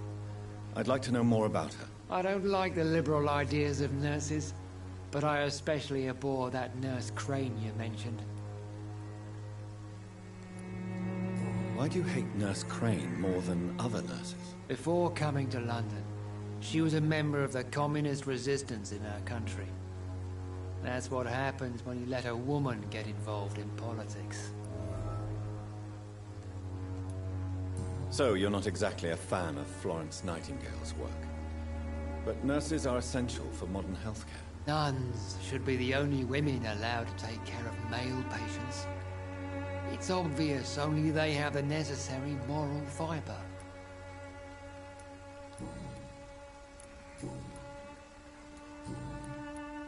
I have heard enough for tonight. Goodbye.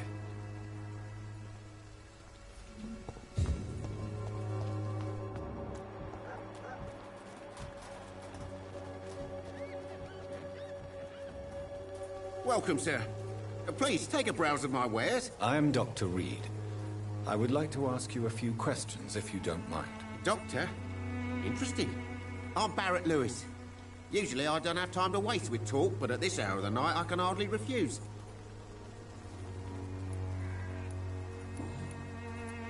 How is business around here? Business? I have no business. Between this racket, theft, and customers getting scared, I'm losing money every day. I see. Sounds like you blame someone in particular for your situation. It's no secret Joe Peterson spends his time harassing merchants. But with me, he's trying to put me out of business once and for all. As a merchant, you see Whitechapel every day. Have you noticed anything out of the ordinary recently? What you mean besides the epidemic, the war, and all the usual crap? As long as I can remember, this part of town has been a bottomless pit, and no sign of the bottom yet. Have you been hurt? No, but that's only because I ran like hell. Those men were raving lunatics, I tell you. Not even able to speak anymore, just screaming. Violence is increasing in the borough. Yeah. A few nights ago, some blokes jumped me. Came out of one of the condemned workshops.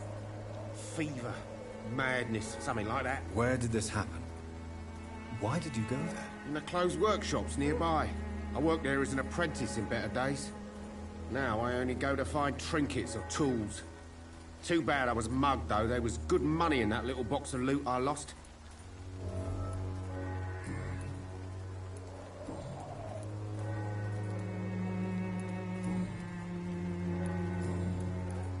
Have you heard of a nurse called Dorothy Crane?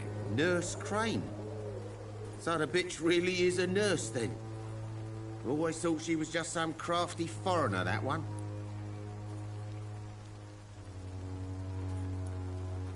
Yes, she's a nurse, and quite a good one. What did she do to gain such notoriety? Dorothy Crane ain't even a real name. Something like Dorothea Craniu. Something like that. Came to England fleeing the war, I was told. That doesn't explain why she irritates you so much. Your precious Nurse Crane gives away medical supplies and prescriptions for free. I offered to sell it for a fair cut, but no. Miss Crane wanted to play the quiet saint. Right then. Show me what you have.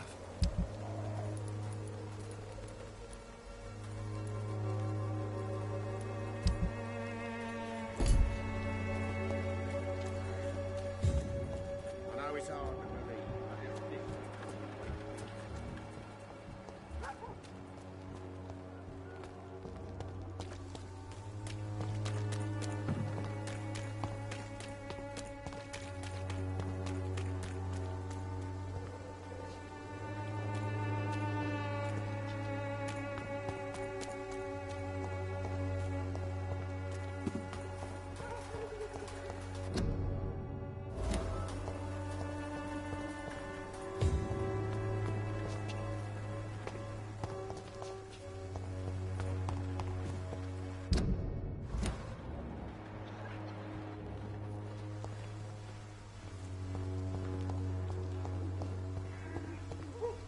It's locked.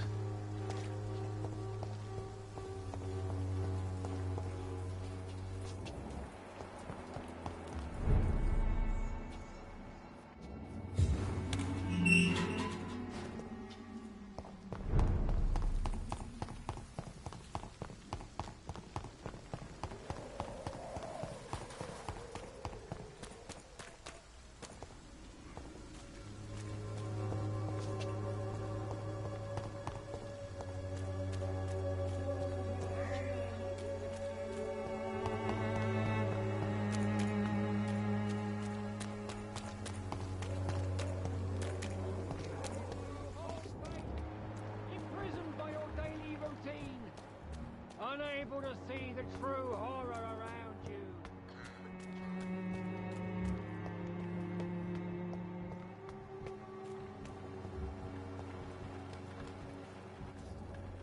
Excuse me, sir. Are you familiar with this part of town? Name's Clayton Darby, reporter. Sorry, I'm new to Whitechapel.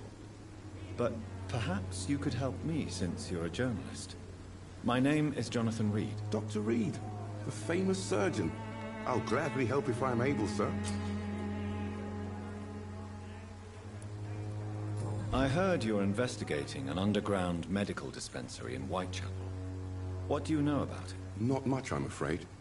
They are wary of strangers, and I'm not really an acquaintance of theirs. Why do you care?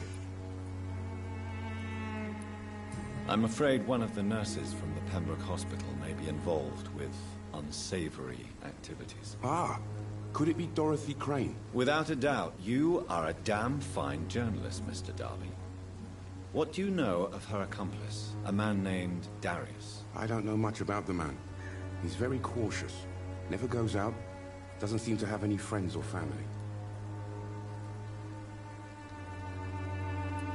He never goes out? No. A few days ago, he unexpectedly did. I followed him, but it was just a ruse to keep me away from his house. Really? How do you know? He went to the nearest mailbox, but just before posting his letter, he ripped it up and threw it away.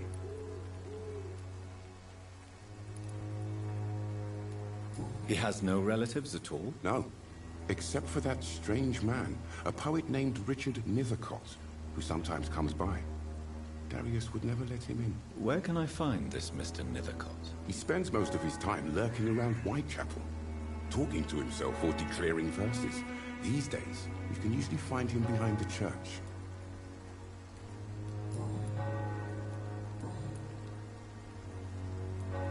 What is a journalist doing in this borough after sunset? He goes where none of his colleagues would dare to go, to inform the country.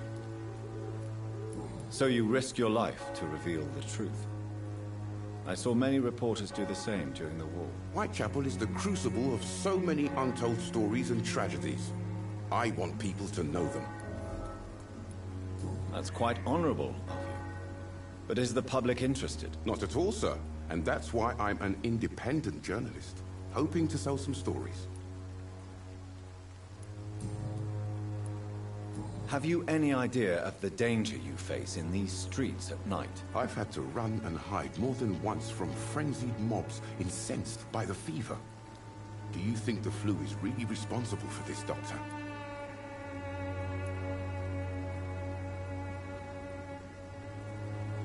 I must confess, some of my rational views have been shaken by recent events. I'll remember to stay away from the district's roughest streets then.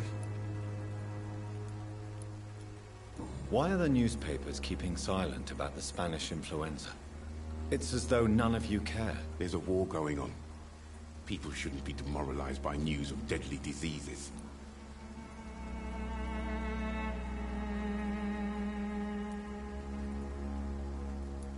I served in France. Our top priority must be to put an end to this butchery. This war must stop now. Sir, streets are a battlefield too. An invisible and untold war is going on, and it must be stopped.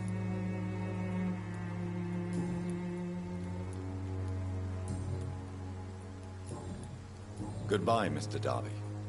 Farewell.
Good evening, sir. I'm Dr. Reed. I would like to ask you a few questions. Please be my guest. Although I may not be the best informant regarding this part of town, my words speak about that which the eyes cannot see. Really? Are you an artist of some kind? I'm a poet, sir.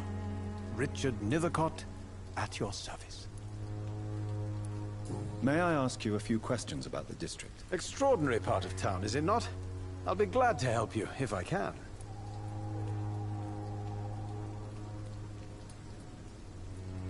I'm looking for Dorothy Crane, a nurse who lives in this vicinity. Dorothy Crane. Oh, I love the name. The Crane of Whitechapel. Sounds very mysterious. But, sorry, no, never heard of her. What can you tell me about an old man called Darius? Darius Petrescu? Yes, I know him. At first, I thought he was only a small publisher. I invited him to publish my work, but his reaction was pretty clear. Not interested in your talent? Darius is an old political activist who takes delight in printing tracts and lampoons. Those communist activities only require mediocre writing skills.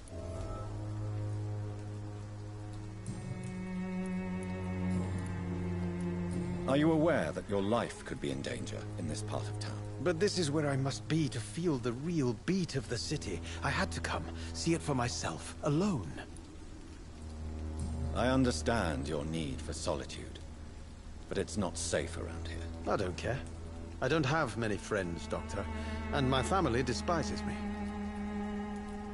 If some misfortune came upon you, who would be here to help you? Well, you for a start, my dear Doctor. May I ask what you're doing at this hour of night, sir? Do you live here? Not at all. I'm just enjoying the pleasure of a quiet walk. Though night talks are always preferable, if you ask me. Especially with strangers. But are you not afraid of the epidemic? Oh, why should I?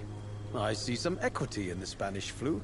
No flesh should be saved, say the scriptures. Good or evil, rich or poor, all are equal in the eyes of the flu. If you say so. But as a physician in a time of epidemic, I must caution you to avoid unnecessary exposure, sir. Thank you, Doctor. But we both know the seeker of truth has to go boldly where the weak dare not.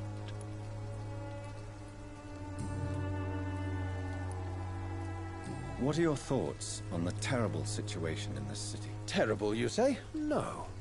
Of course, the death of so many innocents is a tragedy. But the scourge has not been all bad for the city. Oh, no, sir. What are you talking about? Do you remember London before the flu? Noisy, cacophonic, quiet nowhere to be found. And now, listen to this oddly peaceful silence. Yes. The enjoyable silence of the grave. You have a unique perspective on the situation, I must admit. Most people fail to understand my perspective. I don't blame them. But how could I call myself a poet if I veiled my feelings?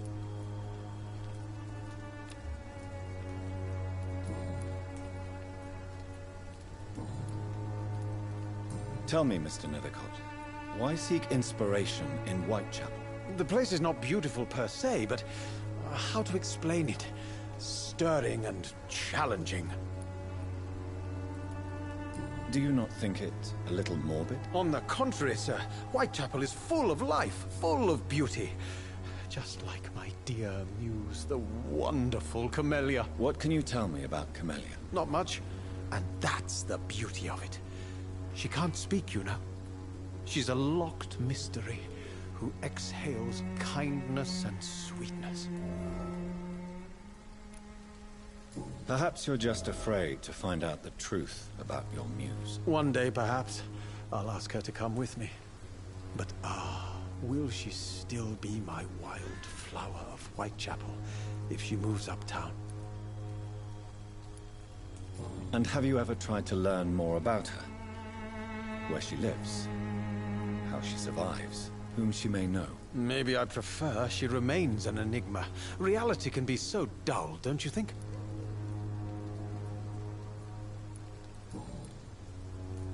In what way, exactly? The struggle by gaslight, the barren smiles and the added hunger under the rain. If you say so. Such vibrant antagonism and vivid paradox. The stripped humanity raged across each street. Vivid, of course, yes. And what about the poignant distress? Oh yes, the poignant distress. You see what I mean, don't you? That's what I want to write about, and that's what Whitechapel is made of.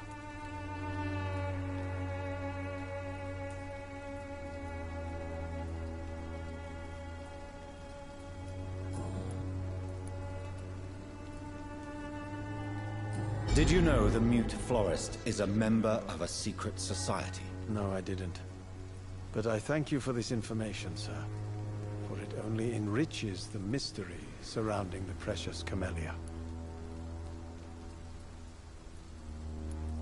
Are you not curious? Is there not more you wish to know? That girl has not an ounce of malice in her.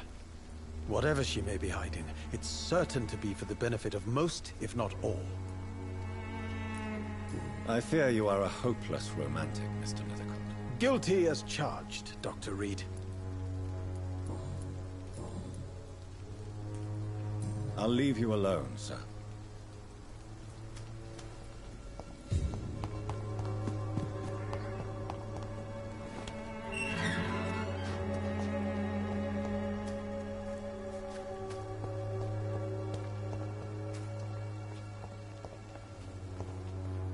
Good evening, miss. I'm Dr. Reed. I'd like to ask you a few questions. I know what you're thinking. A tall stranger who meets a girl in the street at night. It reeks of the penny dreadfuls. But I mean you no harm, truly.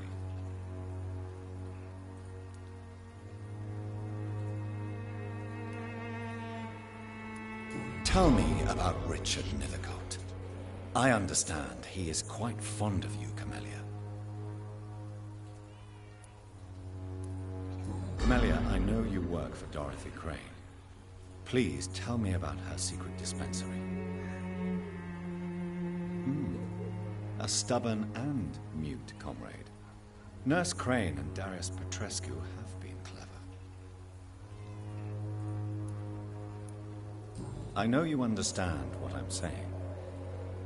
Your silence has nothing to do with you being mute, does it?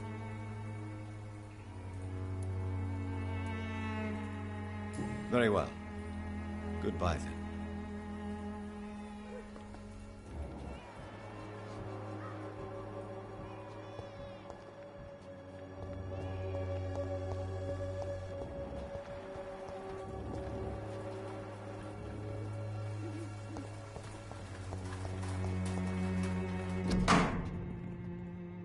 The content of Darius' letter to his children could give me more leverage to enter. Darius is a bit less of a mystery now. It should not be that difficult to incite him to let me in.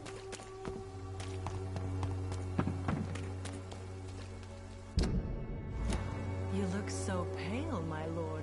Would you like me to revive you?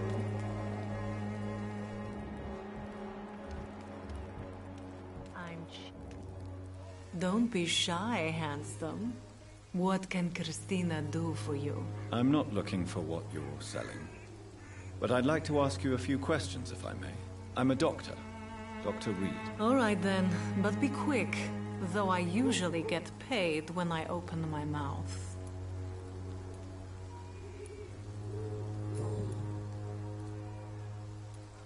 Clayton Darby claims he will expose the crisis in Whitechapel to all of London. Do you believe him? I believe Clayton's courage will erode with time, until he finally leaves Whitechapel to start another fight somewhere else. Are you talking from experience? I've seen your type come here to get a good fuck in a cheap room or a dark alley before going back to their fancy houses in the West End.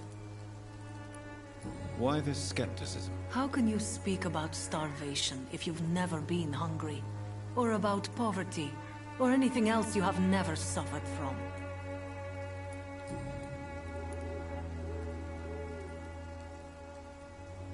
Christina, have you been examined? The epidemic is spreading fast in London, and you could be exposed. Or expose others. I don't like doctors or hospitals, but I don't like you asking questions. You can put your own life in danger, that's your decision. But what about your clients? If you're contaminated, you will put them in danger too. And you think that would worry me?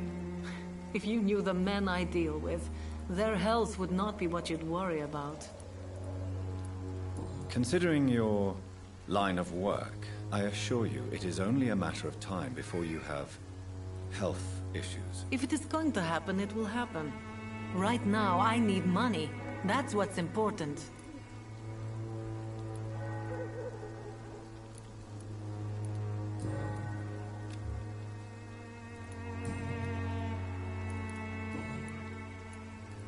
Tell me about yourself. Are you joking with me? People don't usually come to see me for conversation. I have no interest in your work. I am, however, curious as to what led you into this career. Short story. The war, exile, and England. This country is not especially welcoming. I've been refused many jobs because of where I am from. I had few options left. I always thought I was the master of my own fate. But now I know we don't always have control over our lives. I don't judge you. You know, this money is not only for me. I have good reasons to need this money quickly. But it is not your concern, Doctor.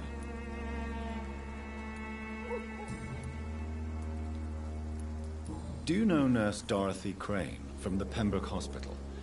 Anything you can tell me about her would be helpful. I don't know her, but I know her name is Dorothea Crăciunescu. She came from Romania like me and many others. You seem to respect her. Dorothea helps the sick people of Whitechapel. Everyone should respect that. Goodbye, miss. Take care of yourself as best you can.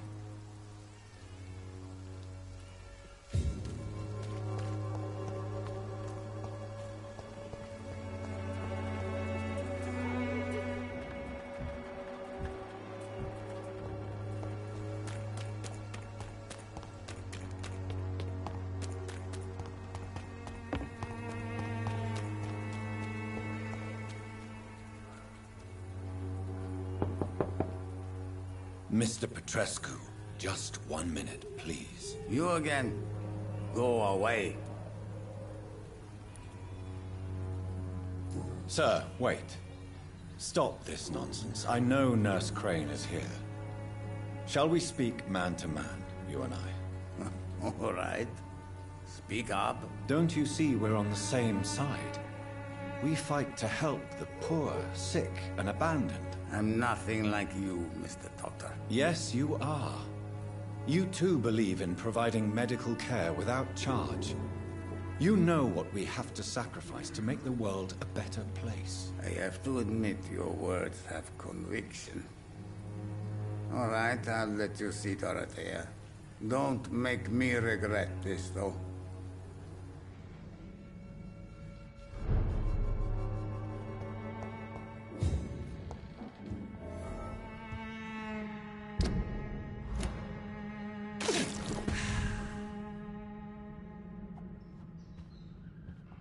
If you want to talk to Dorothea, you must go across the courtyard and take the stairs. We've not been formally introduced. May I ask your name and occupation, sir? I am Darius Petrescu. I'm here to keep snitches and spies away from Dorothea. And I also run this little print shop.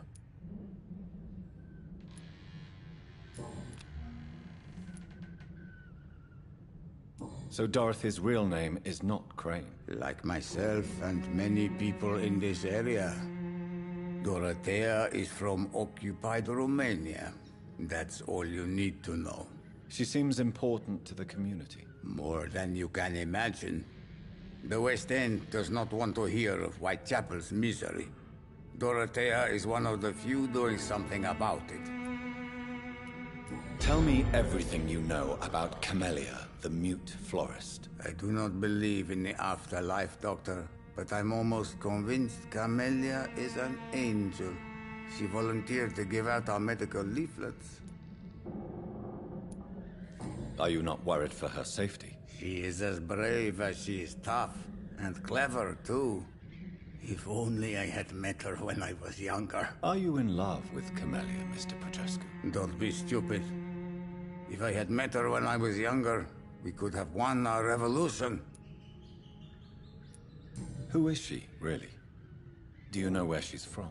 She's not from around here, that's all we know. Camellia is not even her name.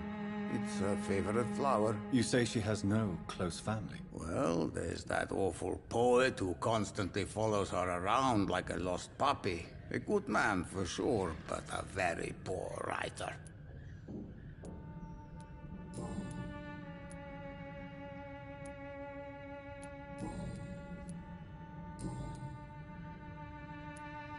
How did you meet Nurse Crane, Darius? Why does she trust you?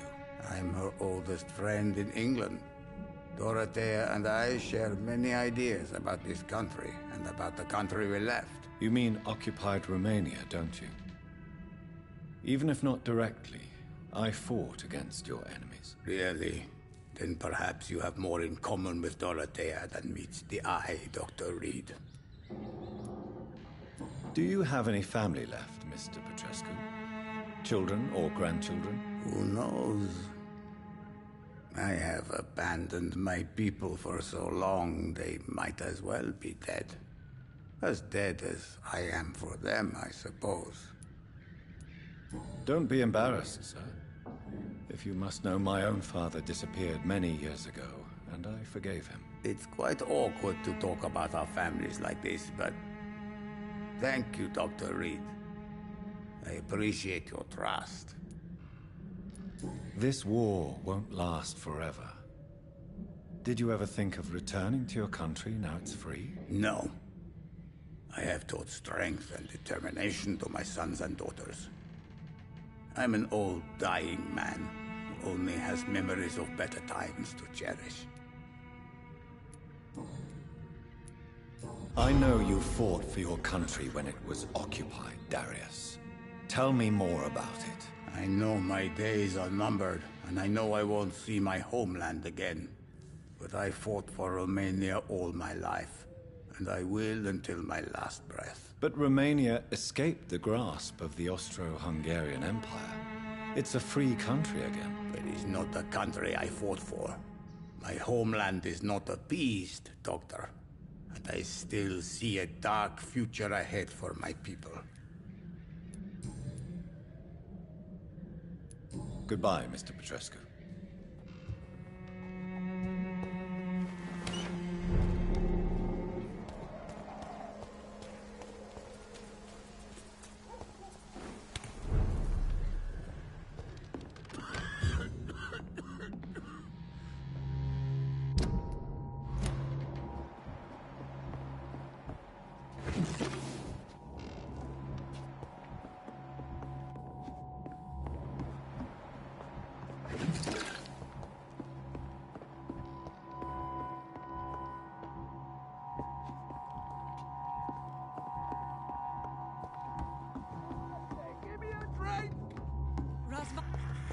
I need help! What do we have here, nurse? Patient Razvan Vasily. High fever running on 3 days. Complaints of dizziness, muscle aches, and head pain. Diagnosed with influenza. Treatment? Aspirin and salicin for the fever and discomfort. Liquids for dehydration, but he's having trouble keeping even water down. Aspirin and salicin, you say? Why not some warm milk and a kiss on the cheek? Where are the quinine salts? Tried buying, borrowing, even stealing. There's none to be found, Doctor. He's not convulsing, he's choking. He's not getting any air. Sculp! Hand me that sculp! What can I do, Doctor?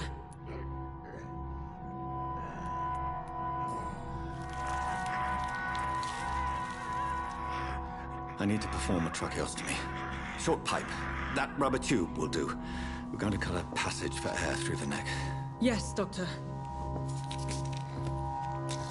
He's breathing again, but he's coughing up blood. Internal hemorrhaging. I need to make another incision into the chest cavity to drain the fluids from the lung. Prepare another tube. A thoracostomy? Doctor, we've nothing to fight the infection. We need an aseptic environment. Right then, Nurse Crane. What do you suggest we do? I've no idea. I'm not the doctor. Time is of the essence. We need to perform a thoracic drain. Yes, Doctor.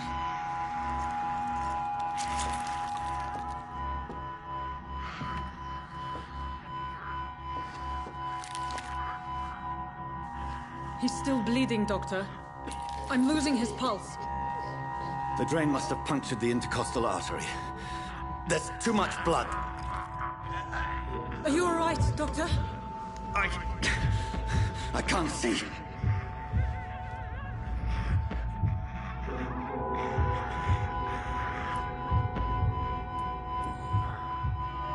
I must first suture the artery.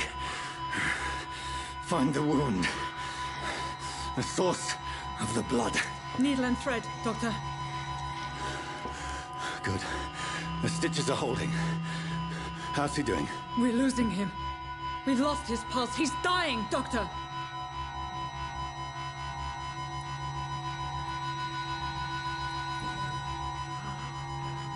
A dose of epinephrine, now. Yes, Doctor.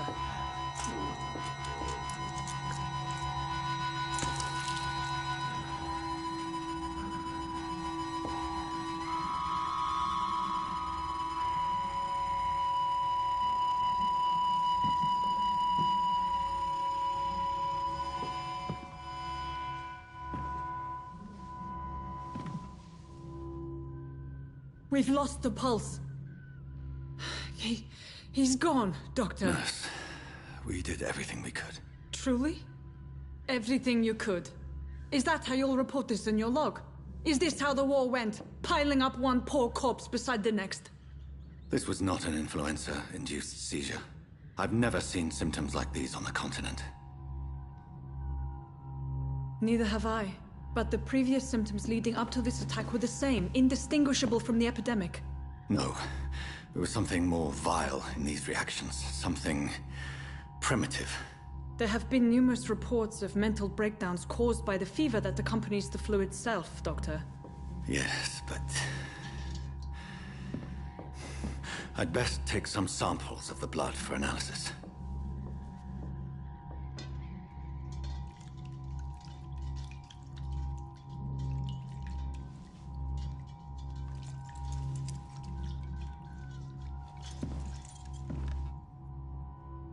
I doubt you're here to test my bedside manners. I suspect it was more than intuition alone that led you to us. So, how might I be of service, Dr. Reed?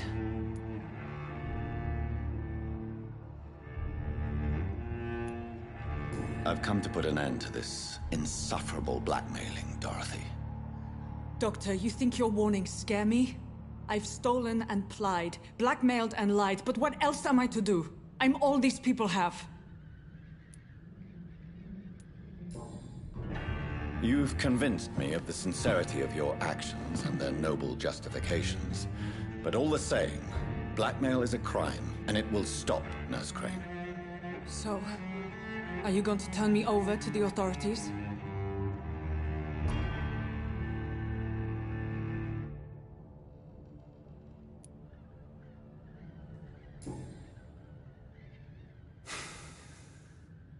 No. Your place is here. Jailing you would be an even greater crime. So, here is my proposition.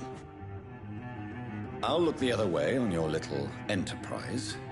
In exchange, you will resign from the Pembroke Hospital and provide me with medical supplies when the need arises. Dr. Reed! That sounds like a business proposition.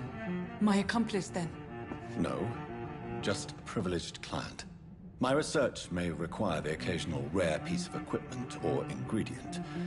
I'll pay good coin in exchange, fair and honest, to help finance your noble endeavors.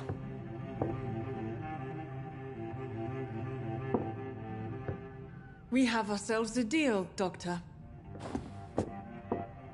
Good customers are always welcome.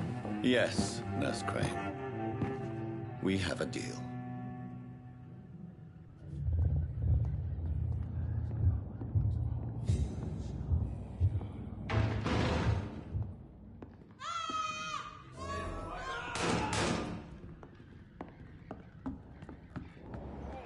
This one stinks already. Watch out!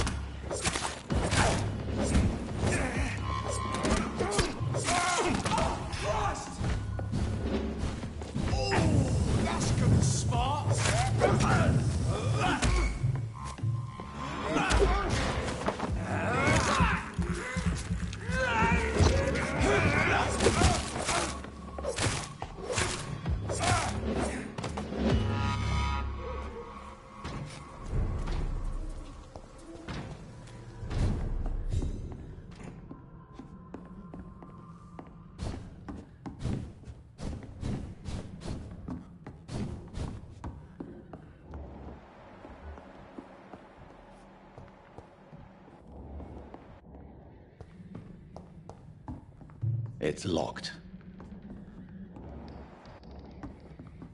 It's locked, all right.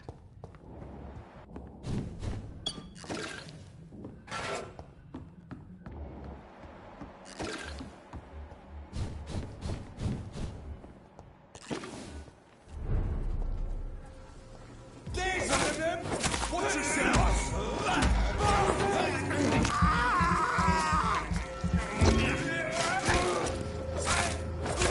I'll kill it! The leech has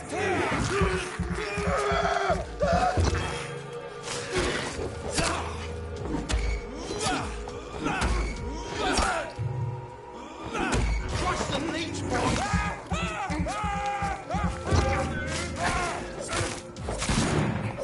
back in his right!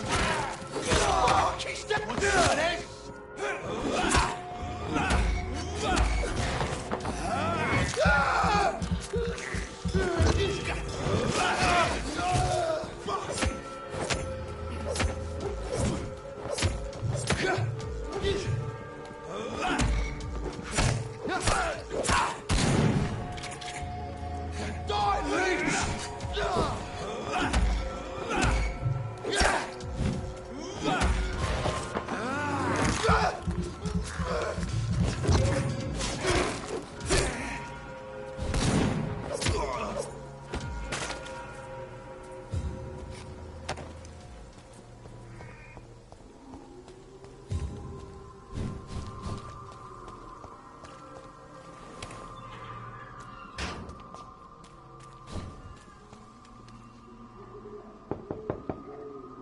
Hello, Mr. Petrescu. Hello, Dr. Reed. Come on in.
Human blood.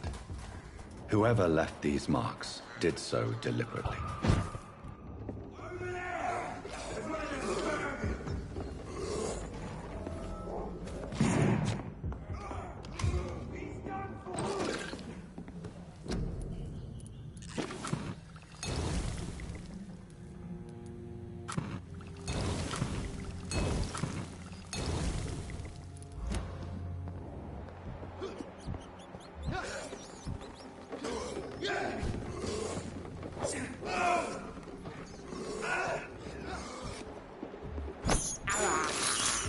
I have this thirst for blood.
I would ask you to avert your eyes, sir.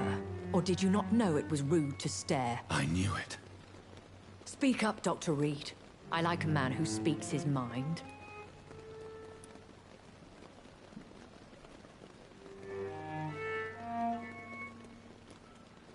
You killed him. He trusted you. And you killed him. Spare me your sarcasm, Jonathan. You are but newly born in this world.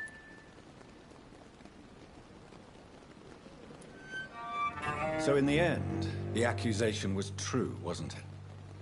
The situation is somewhat awkward nonetheless. I have not been observed sustaining myself for many decades. I have to say I'm a trifle embarrassed. Anyway, I have concluded my inquiries concerning your blackmailer. I see. Please excuse my agitated state. Under normal circumstances, I wouldn't let anyone see me in this condition. I must confess I have not put an end to the blackmail, my lady. Unfortunately, I could not bring myself to do it. I'm so disappointed in you, Jonathan. I didn't expect this from you. Lady Ashbury, you yourself admitted how ridiculous the sum of money was. I can assure you, it was all used for charitable ends. Well, you are full of surprises, aren't you, Jonathan? All right, say I trust you, but you will still pay the ransom. That is only fair. After all, it was you who failed to bring this problem to a satisfactory conclusion. I believe I could agree to that. And since a lady always keeps her promises, I will now answer any questions you may have.